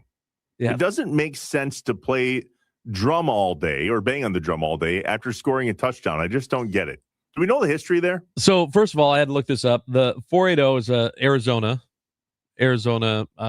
area code. Don't know if they're listening to us from there or if they are a transplant. But I don't understand. Like, I think it's just a fun song. Like, I've never had a problem with it and gone like, they scored. Now I have to hear that dumb song. Like, it's not annoying to me for the time I hear it. The only annoying part I've ever had is that it's not just us. Like, the fact that Cincinnati also does the same song. That's annoying. Jeff from Luxembourg says, I have a hard time connecting the need for the Tundra line during a Packer game. Outside the stadium, I'm fine with it. But during the actual game, it just doesn't seem to me that it makes a ton of sense. There are better options for music to get loud. I completely agree with this one. I have a theory for you, Jeff. It's something that can be sponsored. And so if it can make money. Is the Tundra line sponsored? I don't know. Is it? But it's something that can be. Like, that's my point, is that, like, there's a lot of stuff that they do in game that creates opportunities for sponsorship. Well, it makes it seem like it's the Wisconsin band to me. Like, they're almost required. And now, listen, I love it when the Wisconsin band comes to Lambeau. And specifically, and Jeff, maybe you've seen this in the concourse, usually the Badgers drum line finds the Packers, the whole Tundra line thing, and they have a, I don't know what you call it, a drum like off. Showdown. Yeah, it is phenomenal to see in person. But I think that's where that comes from, is the idea that can we use something like drums to help get the crowd fired up? 414-677-1250, the Nicolay Law talk and text line. What about this one about the teams not being on the field during the national anthem? Yeah, this person from the 920 says that the Wisconsin football team apparently is one that does not come on the field for the national anthem. I don't know that for a fact. That's a That is a completely different conversation. Yeah, it's a touchy one. Obviously, people feel a certain way strongly. I'd like to think we're past it. I'd like to think that we can all just be on the field and partake. You know what's interesting?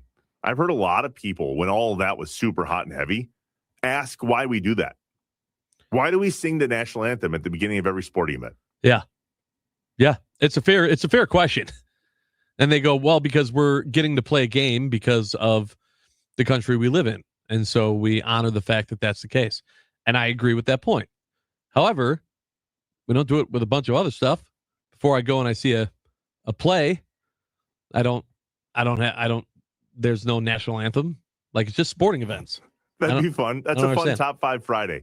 The top 5 Wisconsin things where we should sing the national anthem prior to beginning. Friday night fish fry. Before we head to the salad bar, if you'd all please rise, remove your caps, and place your arm over your heart, your hand over your heart. Yeah. And now somebody belts out the national anthem. Right. Now imagine that you've been there for an hour already, and that's the third time you've heard it. 8 old fashions later. Oh. Robbie Maclaw from 9 to noon with John Kuhn joins us next. We're live from the Wisconsin Sports Radio Network studios, powered by the Potawatomi Sportsbook.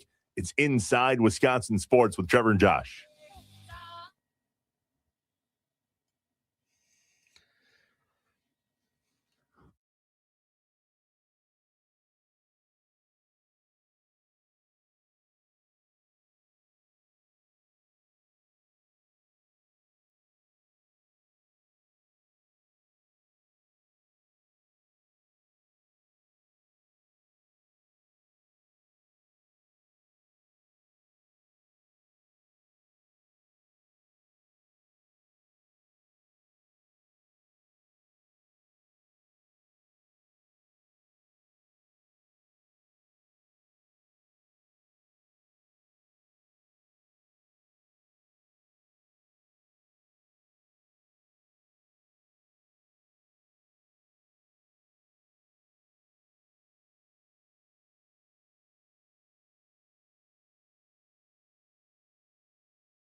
Wendy's new cookie dough Frosty Fusion is the ultimate feel-good snack. Everything from the cookie dough to the brownie batter sauce was made for maximum happiness. Go grab a new cookie dough Frosty Fusion today and get that dopamine flowing. For the ultimate feel-good snack, it's got to be Wendy's. Inside Wisconsin Sports with Trevor and Josh. Welcoming in Rami Makloff. 9 to noon with John Kuhn and Rami Makloff. Rami, what is something at a Wisconsin sporting event that you're just over? I'm over it. We never need to do that again, please. Thank you very much. That's a good question. I don't know that I necessarily do. I have one. I mean, I'm not going to make any friends by saying this, but I had a feeling you wouldn't. Being a Bears fan, like almost everything. But that happens at Packers. Yeah, but that's just the bias of right. Yeah, like every time I hear "Go Pack Go," yeah, I'm like, you could stop that anytime you want. And I'd be okay with that. So to that Can point, you give me some examples? Like, I love jump around at Wisconsin football games. I'm not. Yeah, but how do you feel that. about it at Packers games? Like, that was my thing. I don't like it at other sporting events. Yeah, I guess they kind of stole that from the Badgers, but now it's happening. And the Badgers, I think, were the first to do it, if I'm not mistaken. You see it at stadiums all over the place now. Can you give me some examples? Maybe something is slipping my mind right now. So like, here's another one that comes to mind for me that we didn't talk about in the segment. At an NBA game, specifically the Bucks, when you sit behind the hoop where the second half opposing team is shooting free throws, do we really think thunder sticks make a difference? Ooh. Is it crazy that I do? Is it crazy that I actually? But that's an example of something. Yeah, because my family and I sat there when we came to a game this year, and I'm just like, okay, like maybe I love some of the college stuff they do with like these costumes and coming out of a robe and being in a something along those lines. Yeah, but I just as a fan to sit there and ding ding ding ding ding ding too much, just over it. That doesn't bother me at all. I always thought, like, as far as distracting the player, like, that's where you got to change up. They're used to just the random noise. Be completely silent and then have one person just be like, Matt! I like when there's just random, like the big heads that they hold up. Yeah, those are good. They're just random ones where you're like, why? Why Zach from Saved by the Bell? Why is somebody? Yeah, why is somebody? But they're hoping that the basketball player is saying the same thing. Yeah, exactly. I was trying to shoot, but I didn't understand why Zach from Saved by the Bell was there. I was confused. So here's a good one from the 920. They said, I would get rid of people chanting "Go Pack Go" randomly at concerts, and specifically here in Green Bay at the Resch Center. I'm here to see or hear the band. Yeah, I don't know. I find that as even as a Bears fan, I go, well, that's just a point of state pride. Like, everybody, Yeah, you're all Packers fans, and that carries over to, like, there'll be times where I'm at a Brewers game, and it's usually like if they played the Cubs, and people will be walking out of the stadium chanting "The Bears still suck" or "Go Pack Go" or something like that. And that's not even what we're here for, but I don't mind it. Like, I like that the rivalry and Packers fandom sort of supersedes everything. I feel like that, and maybe this is my bias, but I feel like that happens a lot more at Chicago sporting events. And so as a Chicago fan, if you're at a Cubs game and you hear the fans leaving saying, the Packers suck or whatever, like, does that irk you as a Chicago sports fan going, what are we doing? Stop that. No, it doesn't bother me at all. I like the rivalry, and I like the trash talk anytime. I think it spices up the rivalry and makes it that much better. And just lets you know that it's real and it's relevant. Sure. So Be it doesn't bother me at all. Be Hintage on the Nicolay Law Talking text line says the cowbell at Admirals games. And I'll double down on that for Green Bay Gamblers games. Want to see me get kicked out? Keep ringing that bell in my ear. Yeah, if you're sitting right in front of somebody with a cowbell, yeah, that will drive you nuts. That will drive you nuts. So I might be with you on the cowbell. Vuvuzelas, I know that's not a Wisconsin thing, but anytime I hear a vuvuzela, I'm over that. We can stop that. That just sounds like a. I feel like that's one of the things, though. It's different if you're blowing the vuvuzela. If you're in the crowd, you're doing it, you don't mind. It just sounds like a hive of bees is invading the stadium. That's all that it sounds like. Yeah, but I feel like if you're making the noise, you don't mind as much. As that's one of those where it's like, oh my God, will you please stop doing that? And you didn't even realize that you were doing it because it wasn't affecting you. Yeah. What's coming up 9 to noon, Rob? Oh, we got a jam-packed show and so much to talk about after this weekend. We'll start with some Brewers, both the series in D.C. and all the roster moves and injuries and guys coming back from injuries. So we'll talk about all that throughout much of the 9 o'clock hour. Ryan Wood, our Green Bay football insider, he'll join us at 10. Why the NBA playoffs are kind of changing the way we look at the Bucks, both past and future, and much, much more fun throughout the next 3 hours, gentlemen. Today, days old, when I realized that horn was a vuvuzela. Really? I had no idea. Are you guys here for the World Cup? Because I don't care about the World Cup. No, I mean, well, Not it really. depends. Okay. I'm not like you. I love America, so I still cheer them on. God, the here we US. go. But it makes sense that you're not. So. Yeah, I don't care about soccer. Yeah, right. So Or that's like the or the Olympics. United If it's a States. sport I don't care about, you don't win me over by slapping a flag on it. It Yeah. just doesn't work that way for me. Happy Okay. Star Wars days, by the way, guys. Yeah, may the fourth be with you. May the fourth be with you as well. I don't even know. I don't know if I've ever seen the OG Star Wars. I watched them. We talked about this last week. I know. I think I watched them when I was a child, but I certainly don't do that. Yeah. See, I think that's more an indication you hate America than not caring about the Olympics. Well, that's a fair argument. Would you like a counterpoint there? If you've never seen Star Wars, are you even American? Are you even American if you've never seen Star Wars? Is my question. He's guys. making points right now, Trev. I don't know that you Nah, are. I don't know that you lost are. on me. I'm just going to Totally. say it. I'm just not a Star Wars. Is it fair, guys, that you are either a Star Wars guy or you're not? There's really no oh yeah, I like it. No, that's not true at all. There are plenty of people that they don't celebrate today, but they've seen the movies. They're like, yeah, they're okay. I think you can be a casual Star Wars fan. Right.